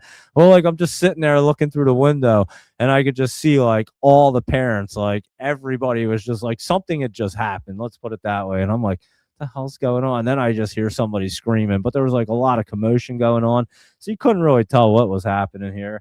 So I was like, oh, I better check it out and see what's happening. Now with a brain injury, it's the one thing I can still do like I used to. I'm pretty good under like emergency situations. I got tested that one time. I told you guys the story. I literally jumped off a boat without even having a life jacket on and saved two people from drowning. So that was definitely crazy. So I could react pretty well still to that for some reason. I have no idea. So I'm like, let me go check this out and see what the heck's even happening. So I go in, and they're like, everybody's like kind of going towards the bathroom, like, and you could just hear somebody screaming, a kid, obviously. And I was like, oh man, what's going on? And there's like a trail of blood that you could see, like the blood was everywhere. I'm like, oh man, something crazy's going on here. And of course, it's unfortunately the kid's whose birthday party it is. It's him, and he's bleeding. And couldn't even tell where it was at first. So they bring him into this like bathroom area, and his mom sits down with him, and he's kind of freaking out. There's a lot of blood. I mean, his shirt's like completely covered in blood. His hands, his arms, he's covered in blood. And nobody knew what even happened. All they knew was he came walking over like this, like running over, screaming like this, with just a trail of blood behind them. So that's all anybody even knew what happened. And so I'm like, oh man, this ain't good. And so yeah, I kind of run right up to the front real quick, and I tell the people that work there, I said, yo, we're gonna have to have like an ice pack and some shit back here. We got blood everywhere. You're gonna have to come clean up. And the kid's bleeding all over. I don't know what happened, but that's what's going on. So they bring back ice packs and all that good stuff and gauze. And needless to say, I go in the bathroom, and I'm trying to keep this little guy calm. And like I've probably told you before, this little guy loves me. He listens to me probably better than his parents. He'll run down the street, and I'll yell his name. He'll come back. So I'm like sitting there talking to him, like, calm down, bud. Everything's all right. You're good. And obviously, he's like more in shock because I mean, there's blood everywhere. I mean, it was bleeding pretty bad. So what had happened was, and I couldn't even tell where he was cut at. It looked like I thought he bit his lip here under his chin, under here. I mean, he had a straight cut. I mean, it was gashed, straight cut, straight across. I mean, it looked clean as could be. And I mean, it was opened, and it was bleeding everywhere. And no one knew what even happened. We got the story, obviously. We had to get him kind of gauzed up real quick, and then they had to take him to the hospital. He had needed 4 stitches. So we unfortunately didn't even get to have birthday cake. All the kids gathered around, and we took a video, and they sang happy birthday to him. They had to take him out to the hospital to get stitches. And what had happened is I asked, obviously, after he came home that night, because we took all like the extra cake and everything home with us and packed our car up for them. And one of our other buddies did as well, took all the gifts and stuff. So we packed up everything. And so I went over to last night, yesterday, when they had gotten home to take over like the cake and all that good stuff. And I was like, whatever happened? Like, no one knew. And here they had these big foam block things, like these really big pieces of foam that the kids were playing with. Like, they were like jumping on it and stuff. Well, they were like these blocks. Well, he was acting like he was a robot. Like, he had these blocks in his hand, and he was all by himself. Nobody was even around him. Nothing crazy even happened. He was just walking like a robot, and he tripped, and his hands were like, were tied up, so he couldn't put his hands down. He landed on a wooden block and it slit his under his chin. I mean, it was crazy. So he came full pressure on one of them, like kind of like a big wooden block, and it slit him wide open, guys. I mean, it was pretty wild. I was like, holy cow, that's a pretty crazy story. So yeah, unfortunately, the little guy will probably have a story that he'll never forget for his 6th birthday, because he couldn't even have cake. He had to go to the hospital and get stitches. But he was out there playing today. We were out there this evening, and he's running around like it never even happened. You'd have no idea it even happened. And yeah, him and Dougie and all them and his little brother were out there with Nerf guns earlier. They were shooting each other and having a great time. So yeah, it didn't even really phase him. But he had a lot of blood. I was cleaning up his arms and everything while he was in the bathroom, like trying to get him kind of calm down there. And like I said, his shirt was completely covered in blood. Like he had soaking his shirt completely through in blood that it like ended up running down to his arms. That's how much blood was coming. It was a lot of blood. And so, yeah, you bleed a lot out of your chin, that's for sure. But that did happen last night. So I forgot to tell you guys that story right there yesterday. So that was an interesting one this weekend. And so, yeah, there you go. And there's still like 7 minutes and 50 seconds left in the intermission. It's like 10:30. So I won't stay on to do the overtime. I would love to, though, but it's getting late and I'm going to be too tired if I do that. So I'll just watch the game and finish up my work here and see the market. But we'll go through real quick. I'll show you guys what we're looking at real quick, and then we'll wrap it up. MP looks like it's going down some more tomorrow, and so does Sterling. That looks like it's still dipping. And TSM looks like it's coming down some more as well. How about Dust and J Dust? They don't look too bad right there, and they are like the gold miner bear one. So keep an eye on that. Team is looking good, like a team player right there, Luis Rodriguez. Adobe looking pretty good as well for some momentum. And I do like that boar right there. Was that deleted? Who mentioned that one? Somebody mentioned that. I think it was deleted. That was looking good. And don't forget about SNDQ right here. That's your Sandesk short right there, your ETF. It's a lot cheaper than putting puts on it, that's for sure. Burn is setting up right here, starting to look a lot better. And like I said, that Greenland, keep an eye on that bad boy. And of course, we're looking at ZTS. We gave you the ones to get. So make sure you're looking at that. And you guys know we are definitely looking at, what is it? Now right here. That's the big one we were talking about. And Snow looks great as well. I gave this one out last night. COO Cooper Companies right there. Yeah, Cooper Companies. That's looking good. That lift is trying to set up. Michael Anthony had mentioned it. And of course, is TSCO Tractor Supply looking good. Who mentioned this one? GMEX. I mentioned their name. Was it like a Robbie or somebody like that? I forget. And anyway, GMEX looking pretty good right there. Aerospace and Defense looking a lot better. RTX, Huntington Ingalls right here. Northrop Grumman. What I do? Only one eye. Huntington Ingalls right here. Northrop Grumman. That don't have an E at the end. That just has a C. And of course, Lockheed Martin looking pretty good right there. So definitely be keeping an eye on them guys. And IBM right here. We're watching for this thing to get set up as well. And then our penny ones, IPW right there, Doge Mama 9. And then the Mango one wasn't too bad right there. And SNGX. And there you go. What a game. You're not kidding, Luis Rodriguez. This is a hell of a game right here. Like I said, if it didn't take there's another 5 minutes. But the overtime, we could go like 20 minutes in overtime. We could have like 2 overtimes. It could get crazy. So during the Stanley Cup, I will do the play-by-play. How about that? I already thought about it because I enjoy doing it. It's a lot of fun doing the hockey. And for some reason, my brain can keep up with it. For some crazy reason, I could just talk really fast. So it's right up my alley. So there you go. And yeah, I'll definitely do the Stanley Cup championship games. I'll do we'll obviously do our shows, and then I'll do the play-by-plays after. But this one's in a overtime here, 2-2 Montreal and Buffalo Sabres in Buffalo. And we are going into the overtime. So there you go, everybody. I'd say that's what our market looks like. All kinds of good fun tonight. Good stuff talking about now. A good plan, too, guys. If you're just tuning in, greatly appreciate it. But you might want to go back. We just put together a great trading plan to go through the summer, and also gave you ones that you want to look at with strike prices and everything else that are already going up and looking great, like Now and Snow and some other things. What was the other one? Microsoft and some other great ones, ZTS. So we gave you plenty of stuff to look at there to do your due diligence. And again, that's the way I'm going to start playing them. I'm playing them a little longer now. Like Luis Rodriguez, it's a lot less stress, a lot less trading, and a lot less margin for error, I'd say. And I need that right now with my brain injury. So anytime I can limit mistakes, that would be good for me and probably everybody. But I would say everybody else might be able to trade a little better. But anyway, they can take it from me and do the leaps and start there. And yeah, I would say, and Luis Rodriguez is on fire. Like the dude's just crushing it lately anyway. So there you go, everybody. I hope you guys enjoyed that. It's Monday night right here. Good old stock review.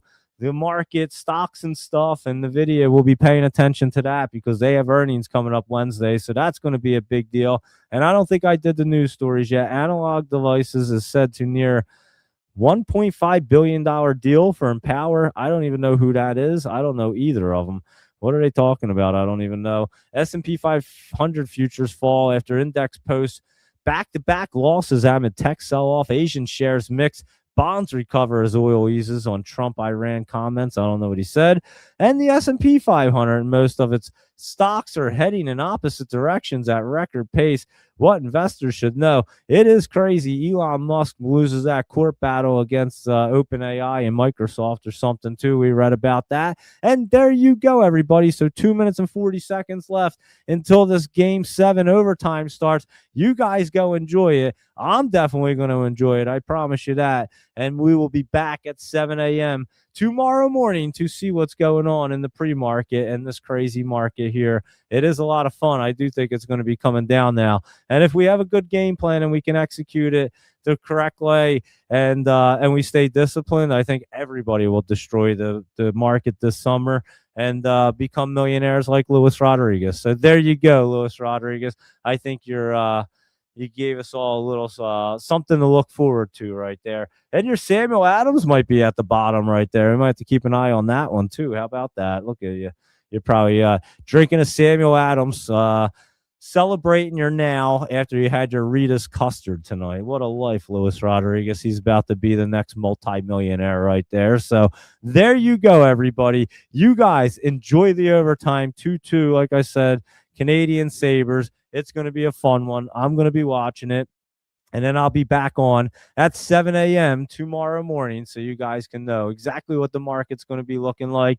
And I can know too because it helps me out as well. So there you go, everyone. I hope you guys enjoyed that. Be sure to follow along. Hit the like button on your way out of here. And of course, all information presented here is for educational and informational purposes only, not intended as financial advice. So always do your due diligence. And thank you very much. Who's that? Tone Salem, right? He said buy silver. He said Tone Salem says buy silver. Cash is not an asset, but a liability. And plus, if AI takes off like you think, there will be a lot of silver buying, and we are in a 4-year deficit. So there you go. There's Tone Salmon, somebody new hanging out there. Greatly appreciate them comments there, Tone Salmon. Thanks for chiming in there. And ASAN. Let's see, another software one. I'm telling you, this whole entire sector, guys, we probably should have just went like this. Oh, wow, look at that thing. ADP right there. Looks good. I mean, the whole sector looks good. There you go, guys. Software right here, guys. And that's why IGV, is that what it is? What the heck is that one? IGV. That's why it works, guys, because that's your software right there. And this thing's about to explode. The software sector is about to go nutty. And the overtime game just started. Should we just stay on and do it? All right, let's do it. Who cares? I was about to sign off. And the overtime started. Here we go. Ready? I'll do it for like half the period. If they don't score by like 10 minutes, because I usually will stop at 10 minutes and clean the ice, I'll hop off. But anyway, Buffalo almost just ended it right there. There was a giveaway by Montreal, and Buffalo just fired a shot in on the goalie, but it was a big save. And now Montreal gets the puck out there at center ice, dumping it into Buffalo's territory. And the goaltender missed it. He tried to come out and stop it, but it went right past the stick. And now Buffalo trying to get it out. Montreal keeping that puck in, passing around to the slot. Big shot right there. Went wide, and it came out of the zone. But Montreal goes down and gets it, and they just pass it out of their zone. But Buffalo does steal it and puts it back into Montreal's zone right there. And Montreal gets it. They're just kind of passing it back and forth and right behind their net, and they're getting set up right here. And here comes Montreal passing it up, trying to go and move somewhere, and they just shot it up to the boards, but it got blocked down, and Buffalo ended up regaining control of it. And then Buffalo just almost got the puck stolen in their own zone. He had to push it around his net, and now Buffalo trying to get set up. Buffalo looks a little flat right here in the overtime. I'm not going to lie. They don't look like they did in that third period, that's for sure.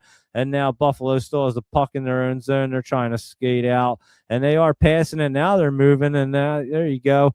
He do get it into the Canadian zone right here. Let's see what's going on. It's back into the corner right there. And now the Canadians have the puck. And wow, nice little stop right there. And the Canadians little give and go action. And here we go. They're going to start moving the puck out of their zone up to the red line. And then they just dump it into the Buffalo zone right there from center ice. But Buffalo's back there to get it. And they shoot it off the boards and back out to center ice. And Montreal now has it down back at center ice, and they dump it back in the Buffalo zone. Buffalo gets back there first to get it, and that might have been an icing, though. He was not behind the red line, I don't think. So Montreal, I believe, just iced the puck. I don't know why he did that. He had plenty of room to, like, move around with it, and he just kind of shot it in there real quick, and looks like that was an icing. But, yeah, Buffalo with a big chance right off the bat right there. Montreal goalie, I'm telling you, even though he let in them 2 goals at first when he didn't stand a chance, he's been playing a solid game. This game, Buffalo should have wiped them out already in that third period. This game should have been over. And again, they scored a goal that got taken away. And can you imagine if they lose, how pissed they're going to be about that? I can only imagine. I would be, but nothing you can do. All right, here we go. Puck's behind Buffalo net right there. Now it's in the corner. And 2 guys from Buffalo and 2 guys from Canadians are tied up. Canadians get it back to the point right here. They're skating it in. Oh, a pass over into the slot, but it gets stolen by Buffalo off the boards. Buffalo has it, and they just dump it out to center ice right there and make sure that they touch it. It doesn't even go all the way down, and they're changing lines. A lot of quick line changes in overtime. You don't want to get caught out there with tired legs. You will get burnt and scored on.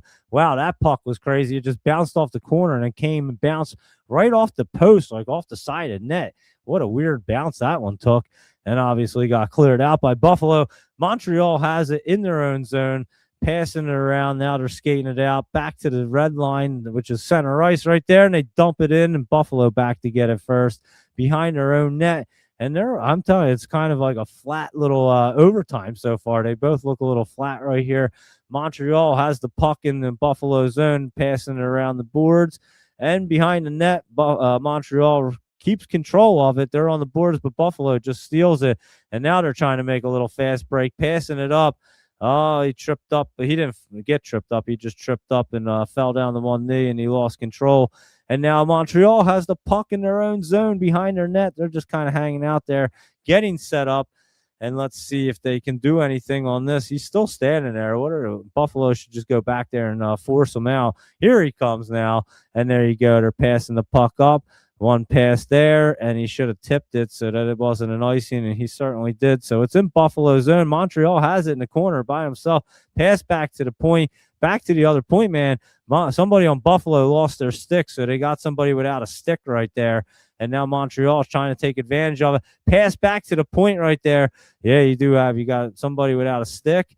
And big block by the guy without a stick. Holy cow, he just stuck his leg out there and kick saved it. It came out of the zone, but went right back in. But he was able to get to the bench real quick to grab a stick. And then Buffalo just dumps it out. I would say they called that an icing. Buffalo didn't beat them. I hate this new icing rule, guys, because they don't necessarily have to touch the puck. It's whoever gets over the red line. Buffalo just beat them on that. I have to see that again. Buffalo just beat him in there. I have to see this again. But first, they're going to show this one-timer that gets blocked by the guy with no. No, they didn't even show that. Oh yeah, here it is. Let me see. Yeah, they have to show it right here. Yeah, he puts a skate. He puts a skate out there, and just a nice skate save right there. And here we go. Buffalo dumping it out of the zone off of the face-off and into Montreal zone, into the corner right there. Montreal has it behind their net, and they're trying to take it out here. and they're up to center ice. Oh, they just lost the puck to Buffalo. Buffalo trying to get back in the Canadian zone. They had to wait to get on sides. Buffalo does have it in their zone. They are on sides right there. Back to the point, man. Buffalo with a clean shot. I think that got deflected off the goalie and went out of play, if I had to guess. That's what it looked like to me.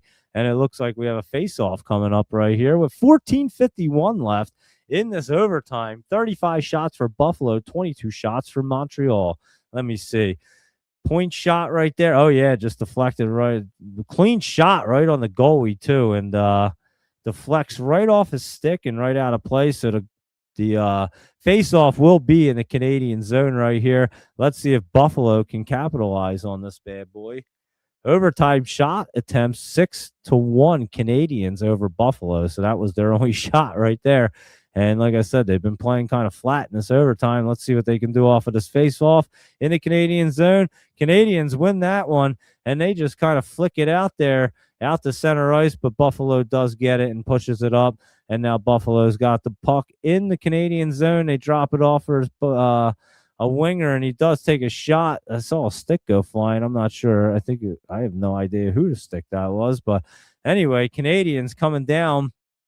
Almost had a chance right there. Canadians have the puck in Buffalo zone right here, and they are. Oh, what a shot! They had a good chance right there, right in the slot at the dot at the circle, and Buffalo goalie with a big save. Canadians dump the puck back in towards the net right there. There's point man has it. They're trying to get a change. They almost had too many guys on the ice, and then Buffalo just gets it out 2-on-1. Oh, Buffalo had the chance to score. He can't get it in the net. Goalie's laying down. Let's see. Here's a point shot from Buffalo. He still can't get it in, and it looks like it's deflected out. Big save by the Montreal goalie right there. Holy cow. That was crazy. Buffalo goes in with like a 2-on-1 right there. And the Canadians guy gets back, and wow, that was a big defensive play. Whoever just got back on that play, because the Canadian, he's 71. What a play right there. And I mean, wow, he just like isolates the guy's stick and doesn't let him really get a shot off, and the goalie's able to get across and get his pads down. Wow, what a play right there. That should have been a game ender as well. So this game is wild. 13:51 left in this overtime. 2-2 Buffalo, Montreal. There's a face-off in Montreal zone right now. And let's see. Buffalo wins the face-off. And let's see. Montreal tries to get it. Buffalo still has it. They shoot it back behind the net. Somehow Montreal ends up with it. It took a weird bounce. And then they flip it out all the way down the ice. That's not going to be an icing because it was dying out, and Buffalo got it before it went back behind the red line, but they shoot it out, and now they're going into Montreal territory right here, and they're trying to pass the puck. It ends up in the corner, and let's see, Montreal and Buffalo. Buffalo has it right there. They were both fighting for it right around the net. Now Montreal guy gets it, and he flicks it out. Back out the center ice. Buffalo gets it and flips it right back into their zone. Oh, missed the pass. He tries to set him up. Buffalo missed pass, but they're passing around right here, Buffalo, and then they just try to pass it. It gets knocked out of their zone. Buffalo goalie comes out, plays it behind their net, and now Montreal trying to get it along the boards. Buffalo just pushes it up there and gets it out of their zone, out to the red line. Buffalo trying to go, but the puck gets pushed out, and then now back in the Buffalo zone, Canadians dump it in there, and now Buffalo just kind of gets it, flicks it right into the Canadian zone, back into the corner. The Canadians get it, and they're trying to move it up, and they certainly do. That's pushed out into the Buffalo zone. Buffalo defenseman gets back there. He's skating back there, no one to really get him, so they're getting new fresh legs out there. Line changes happening, and now they're trying to get set up.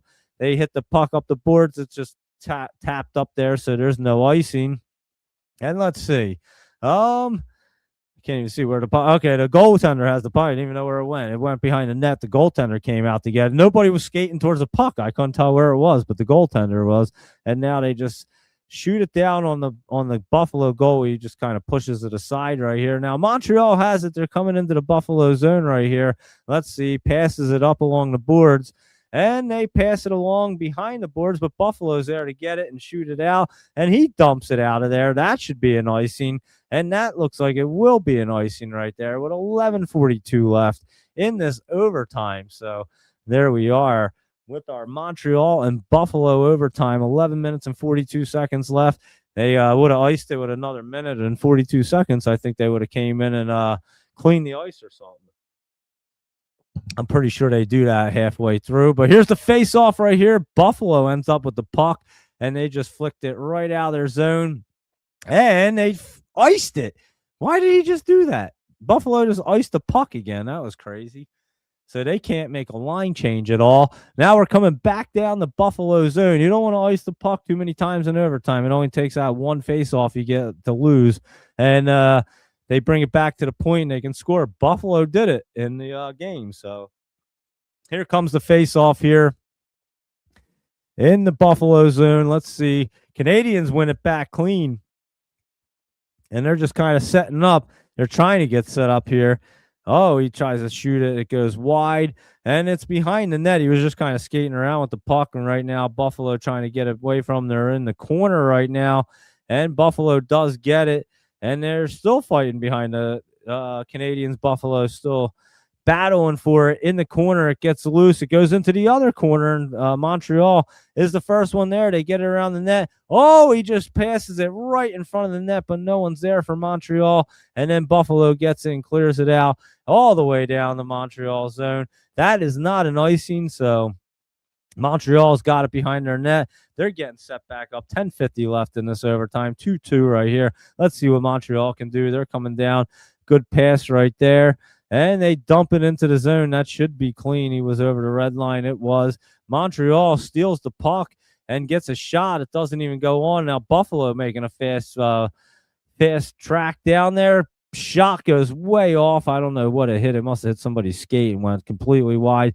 Montreal takes it and dumps it in all the way down in the Buffalo zone, but Buffalo's there to get it. Nice pass out to the red line. Buffalo getting into the Montreal zone. Nice pass, and a lot of guys falling down on their knees tonight for some odd reason. And that just happened, and now Montreal has the puck, and they're in Buffalo territory, skating around, just kind of punches it up the boards right there. They get it. They have it behind the net right now.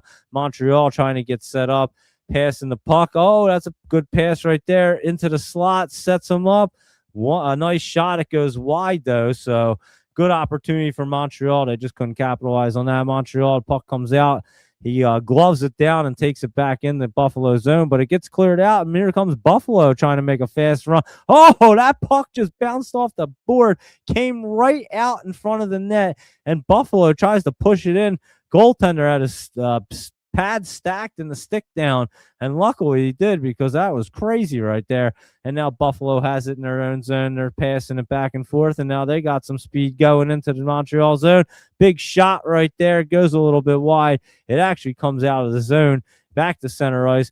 Buffalo does get it. They kind of pass it back in there, but Montreal gets it, and that should be an icing on Montreal, and it certainly is. And that's going to be 9:08, so I think they're going to come out and clean the ice and all that good stuff right now. And then I will, I guess, call it a night right there. So there you go. Let's see. You can't buy leaps with silver. Maybe you can. I don't know if you can do that. Maybe. I don't know. Can you do it with like SLV or something, Luis Rodriguez? I mean, you can buy this. Let's see. How far out can you buy them? You certainly, well, only until like November. So usually a leap's like a year, right, Luis Rodriguez? So you could buy them a few months out, but you can't buy them like next year. So there you go with that. And there you go. I'm going to wrap it up here. Yeah, they're cleaning the ice up. All right, so they're cleaning the ice. That's what they do at the halfway mark in the overtime. I'm going to call it a night. It's almost 11 o'clock. You guys enjoy the rest of this overtime. I'm going to enjoy it. 9:08 left. Montreal, Buffalo, tied at 2. All information presented here is for educational and informational purpose only, not intended as financial advice. So always do your due diligence. We'll be back at 7 a.m. to do our pre-market. Thank you, everybody, for tuning in. Hit the like button, and greatly appreciate all of you guys. Tone Salmon, Luis Rodriguez, Rodriguez and Deleted and Michael Anthony, so many people like Doge Mama 9. There was a ton of yous loading up there, and lots of other people. And Lewis from Utah, haven't seen you in a while, so glad you came in and we're hanging out, and hopefully you're taking advantage of all these opportunities as well. So there you go, everybody. We'll check out IGV in the morning and, of course, our service now. So you guys enjoy the rest of this overtime. It should be a good one. I'm going to enjoy it. They're just finishing cleaning the ice up right now, and there you go. I will see you guys in the morning. You guys enjoy it, so enjoy this overtime, and I'll see you guys at 7 a.m. Have a good night, everybody, and thanks for tuning in.